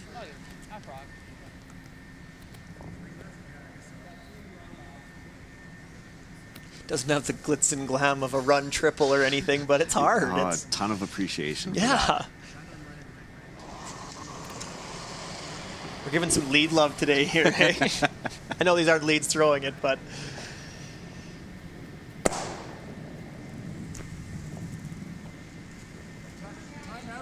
So timeout from the Fournier team. Yeah, they got to score 2 of the next 3 stones, so it probably is time to come in now. They'll make that decision if they... What the fear is if they don't put it in a good spot, Team Simmons might get there first and try to just win the game in this end. So we go here again, he's running it by away from losing. Right? What if we go here? Il fera pas le double, puis le garde va rester en jeu. We only have 2 rocks left. I guess, yeah, that was fucking it. Yeah, on s'en va dans le coin là. Rock counter is Even off back for button. the Fournier team. This should be the You think he's taking on this? Mais Still 3 c'est rocks. l'affaire, c'est que Félix, je pense que c'est I don't think T-line. he freezes because we have 3 Parce rocks. qu'après ça, pour spliffer le rond, c'est plus facile de la mettre sur T-line ailleurs. D'accord. Ça veut dire si on est back bouton, c'est mieux? Non, parce que ça va être plus difficile de spliffer le rond après, donner de la distance entre les roches. T-line. I think no matter where this goes, Team Simmons is gonna peel the guard. They're gonna remove a stone. I don't think you'll see them chase anything or try to take on any risk here, knowing that a 2 is as bad as they can do, and they'll play something that will always remove an opponent's La stone. ligne est bonne, je le wait. Jeff! Sorry guys, just realized Simmons. Ça prend T-line, boys. Far as it goes, guys. Far as it goes. Go! Far as it goes. Go, go, go, go, go, go, go, go, go, go, go, go, go. Okay. So what do you think of that shot there? It's good. It's not as deep as they wanted, because now you're going to see Pat likely take a run at the double here, or potentially just the peel, but the double is made easier by the fact that rock isn't as deep as they had called. And they were maybe trying to bait Team Simmons into playing a freeze or something, which you'd never see on a rock there, so... Skips rocks now, 10th end. Team Fournier needs 2 points to tie this one up. It was hard to tell if Pat's going to try the double here or just the straight peel. It looks like the straight peel. That's my guess here as well.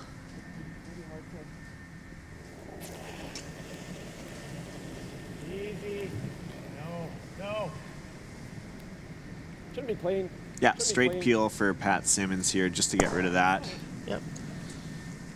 It just makes things simpler. If he tried the double and missed it and stuck a guard around, it would be something for Team Fournier to come around and use. And We're playing give up 2. For next one.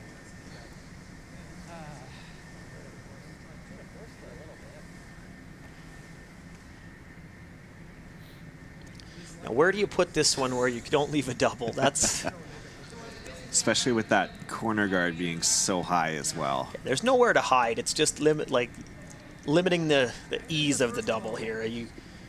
You want to make them either make it way too steep that you can't make it, or you want to make it straight even with the other one. And the fact that that first rock is on the center line, you only have half the rings to play with on either side. So that seems to be the indication to place this one even. Probably splitting the back 12 or the front 12 and front 8 there would be ideal for them. Maybe even more into the 12-foot. Yeah, as far over as you can make it dead even is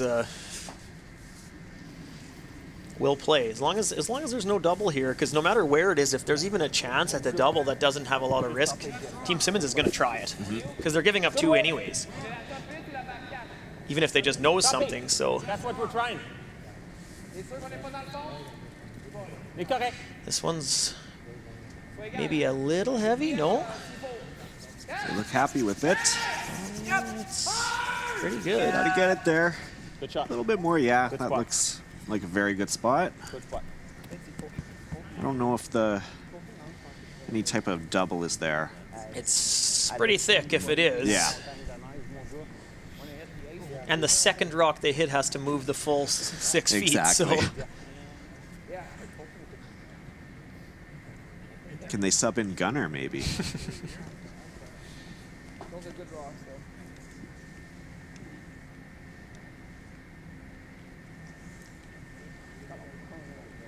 though. Oui. Il faut que je te fie à ça. Là, en plus, là, So goal 1, eliminate this. What is Simmons hoping to do with his shot rock? Just stick it there, or oh, I think he's going to try. Well, he's Gonna going give to the try to roll rollover. to be shot rock potentially to make the next one a little tougher.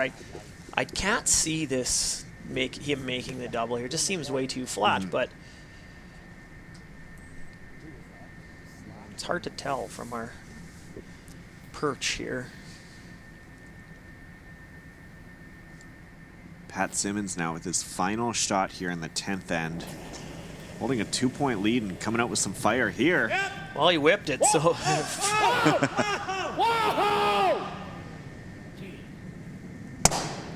that was there. Yeah, it was giving it Well, a go. Kind of. I don't think he can throw it much harder than that, so it would have been the back half of it that he would have had to hit and spin down kind of thing. And So now Felix Hasselin, the 4th rock thrower for Team Fournier. Open hit for 2 here, which would tie the game. give us some free curling.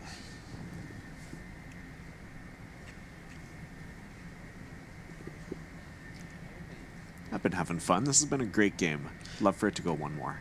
Well, yeah, the level of execution's been really high. The strategy's been great. Like, there's been lots of interesting ends. It's been really well thought out by both teams. A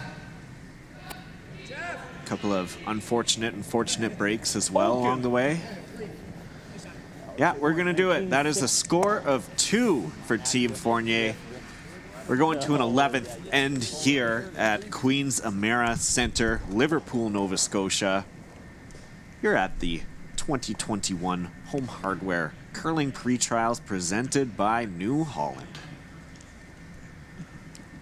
That last end was, we already spoke to it, but those high guards set the tone for that. There was no opportunity for a double at any point in that entire end. So if those would have slid a little bit deep, you might have seen a risk taken, but at no point was that a good option to do that. And then it's turned into a really simple deuce. So, you know, you talk all the time, well, you don't want to put the rocks in the house too soon to set up a double and take the end away. It's the same when you're talking about the free guard zone. You have to keep those rocks separate. And Team Fournier, that's the reason they got a simple deuce there, is because at no point was Team Simmons going to play a come around to take on that risk and potentially put a 3-ball in play. So they just needed to make sure they didn't leave a double up top, and they did that really well. Excellent execution from the team, absolutely, especially bouncing back from that unlucky break in the 9th end, and then also actually hogging one of their corner guards as well. Yeah, it's then they made, I think it was 6 in a row after that. So they just needed something to center them, maybe, I don't know, but terrific execution there. And Team Simmons knew the entire time that if they give it the 2, it's not the end of the world. They'll go to the extra with the hammer, and I'm sure they know what their odds are of winning there. And odds certainly in Team Simmons' favor, but you got to play the end still, right? You got to play the game. You got to play it out, and that's exactly what we'll see here. And we'll begin with a center guard attempt from Jean-Francois Trepanier. So they'll want a similar setup here with the center guards, one high one and one tight one. They have some practice from the previous end. So. They played this tune before.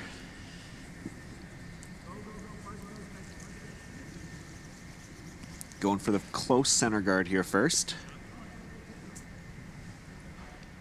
So we'll see some tick shots here from Tanner Lott.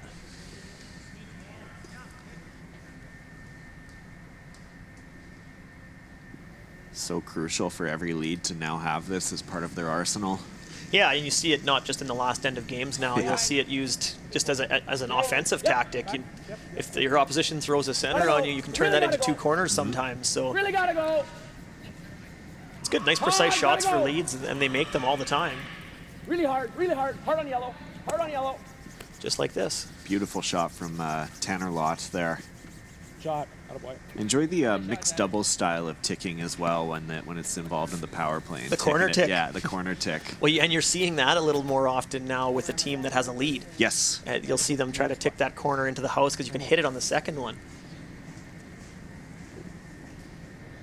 Always fascinating to see how this strategy in the game develops over the years and the new strategies that come out of it.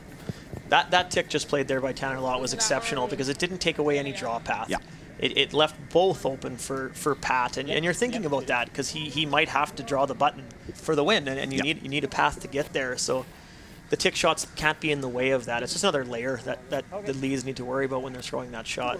Yeah, you have to think the odds of probability increase greatly if your lead can pull off a couple of nice tick shots. Oh, definitely.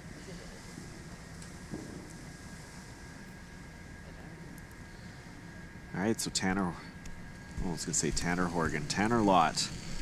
Tanner Horgan is here, but this is Tanner Lott here. And he used to be on this team. Exactly. Yeah, that is true. That is true. He was skipping this team until he pursued some new opportunities with Scott McDonald's old team there, based out of Kingston. Just by on this one. Good weight. So it gives you just an idea of what kind of weight you actually need to be able to perform a tick shot like that. Basically playing it just through the house. Well, it depends on how lively the rocks are and how fast the sheet is and all those things that play into it. It's not just the same everywhere you go. It's not a tick shot isn't the same here as it would be in your curling club or even a potential different sheet out here. It changes based on the conditions so much. That's what makes the shot so hard. Is it's just not just a stock. I'll throw it this hard every time. Yeah. Smart move there by Team Fournier to actually move the positioning of that guard. They were tight with the first one, and then they threw that one higher to not give Tanner the same shot the second time around. On a biter. So they alternate that and get a biter out of this one. Halfway into the house.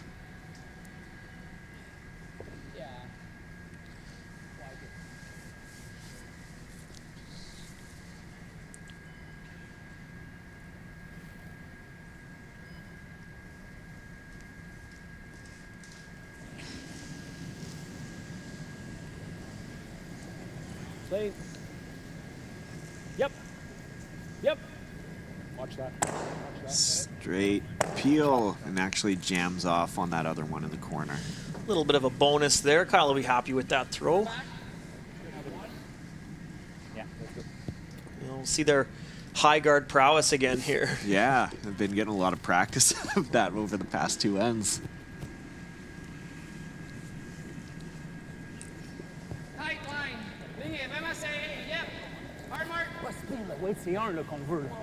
We sure picked a good game here for you today. We have a couple of options here on sheets C and D, and this one here, last game on the ice with the only extra end. One of the first extra ends, if I recall, here at this event. Trying to think if there were any others. Just kind of surprising given the parity throughout the field. We've seen some really close games. They've just all ended in 10.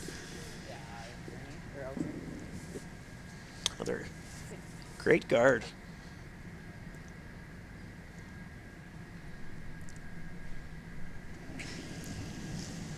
The tight guard is actually, well, it's in the house. It's closer, so these guards are a little easier to keep separation than they were in the end previous, but we'll just see the guards go up and the peel's made, and then eventually Team Fournier is going to have to make a move in the house, and the depth of that guard that's actually in the house is going to make either a run back easier or and the come around slightly tougher for Team Fournier later. So we'll see how this plays out. I think we'll see a couple more guards and a couple more peels, and then a decision made. Fort. Non. Faut absolument que la ligne soit bonne. Non. If any of these slide deep, it might change things. It's coming down. On est deux. Yeah, not as... Stuff's about halfway. I think they still would have liked that up a little bit higher, though. Leaves a double peel in play here.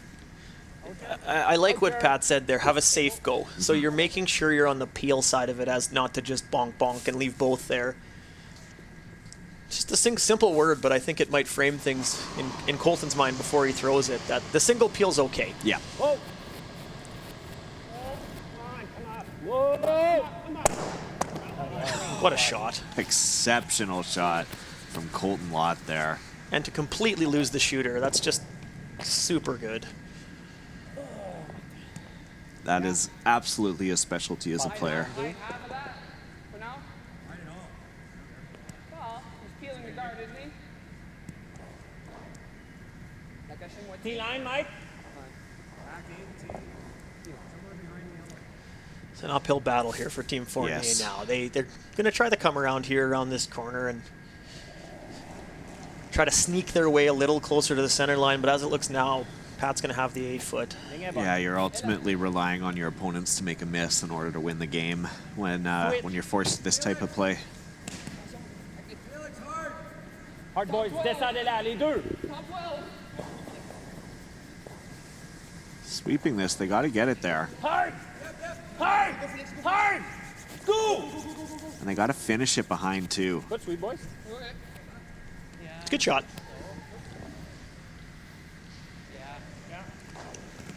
Okay, but let's make this good. So after a long run back peel there, this one looks a little shorter. Yeah, he'll try to bounce this off the top of that red and lose everything. That would be the ideal execution here. Whoa. No. Yep. Whoa.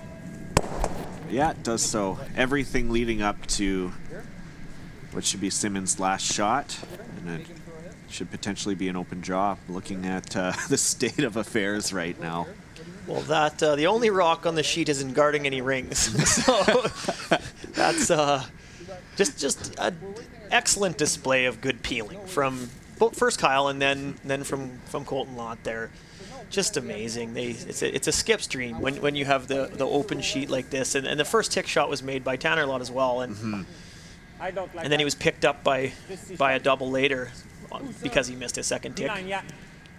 But it's just a really good team end here. C'est quoi ton objectif d'aller là? When you're Team Fournier, you did everything right, and you still have nothing. Well, that's exactly it. That One just guard shows, slips deep. Yeah, it shows the level of execution that all these teams that are here this week are at, where there's so little room for error.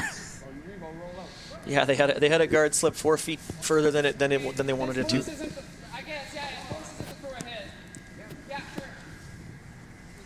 So, Team Fournier maybe just looking to bite top 12 or be kind of close, or what's the ideal strategy here? Hope for a miss. Hope for a miss. Yeah, they're going to be wherever this goes, it's going to be peeled out, and then I think. Yeah. And then they're going to just hope for a hit and roll out on the last, or try to put it in a place that might entice Pat to throw a draw.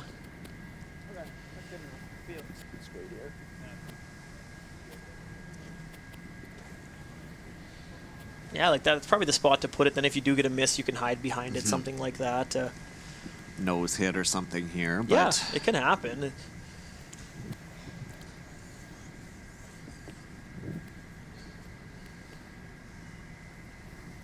It's tough when you're the team that needs to steal and you have nothing to hide behind. You have essentially nowhere to go that's going to be that can't just be peeled out.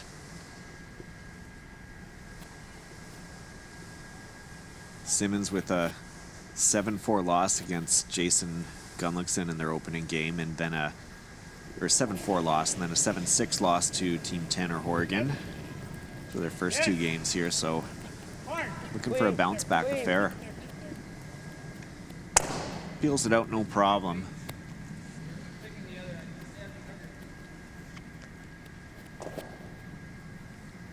Yeah, now you just got to put this in a spot where you might entice him to draw, or the hit and roll might lead to a rollout. You're going to put this in a spot that might be tricky on the sheet potentially. Yeah, I think so. But if you're too far to the wings, then it's just a simple draw to the 8-foot. So it's. Okay, so we got to be in the beat. Where is he drawing and thinking about hitting? Full 12? It's basically I want to find a spot that's in between. I think so. Okay. That's smart. Yeah, you want to make him maybe question the draw or question the hit, and that's all you can do at this point. So I think they'd ideally like to split the 8 and 12 foot there, right along the tee line, maybe a little closer to the 8 side. Hard not to be impressed with Felix Hasselin in this game. Yeah. Just a good shooter. Made tons of comments that I noticed that were just mature, and you know, he really understands the game and works really well with Mike Fournier. I just see pretty big things from this young man. There's a lot to his resume that's very impressive so far, in a very young career so far. We'll be seeing lots more of him in the world of curling in the coming years.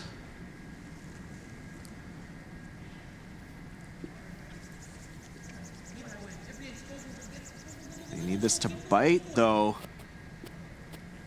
No, so it's out. So that leaves the open draw for Pat Simmons here for the win. So this is a intern draw to a circle. I think he made a pretty big one of these in Calgary for the win of the Brier. The circle was a little smaller, though.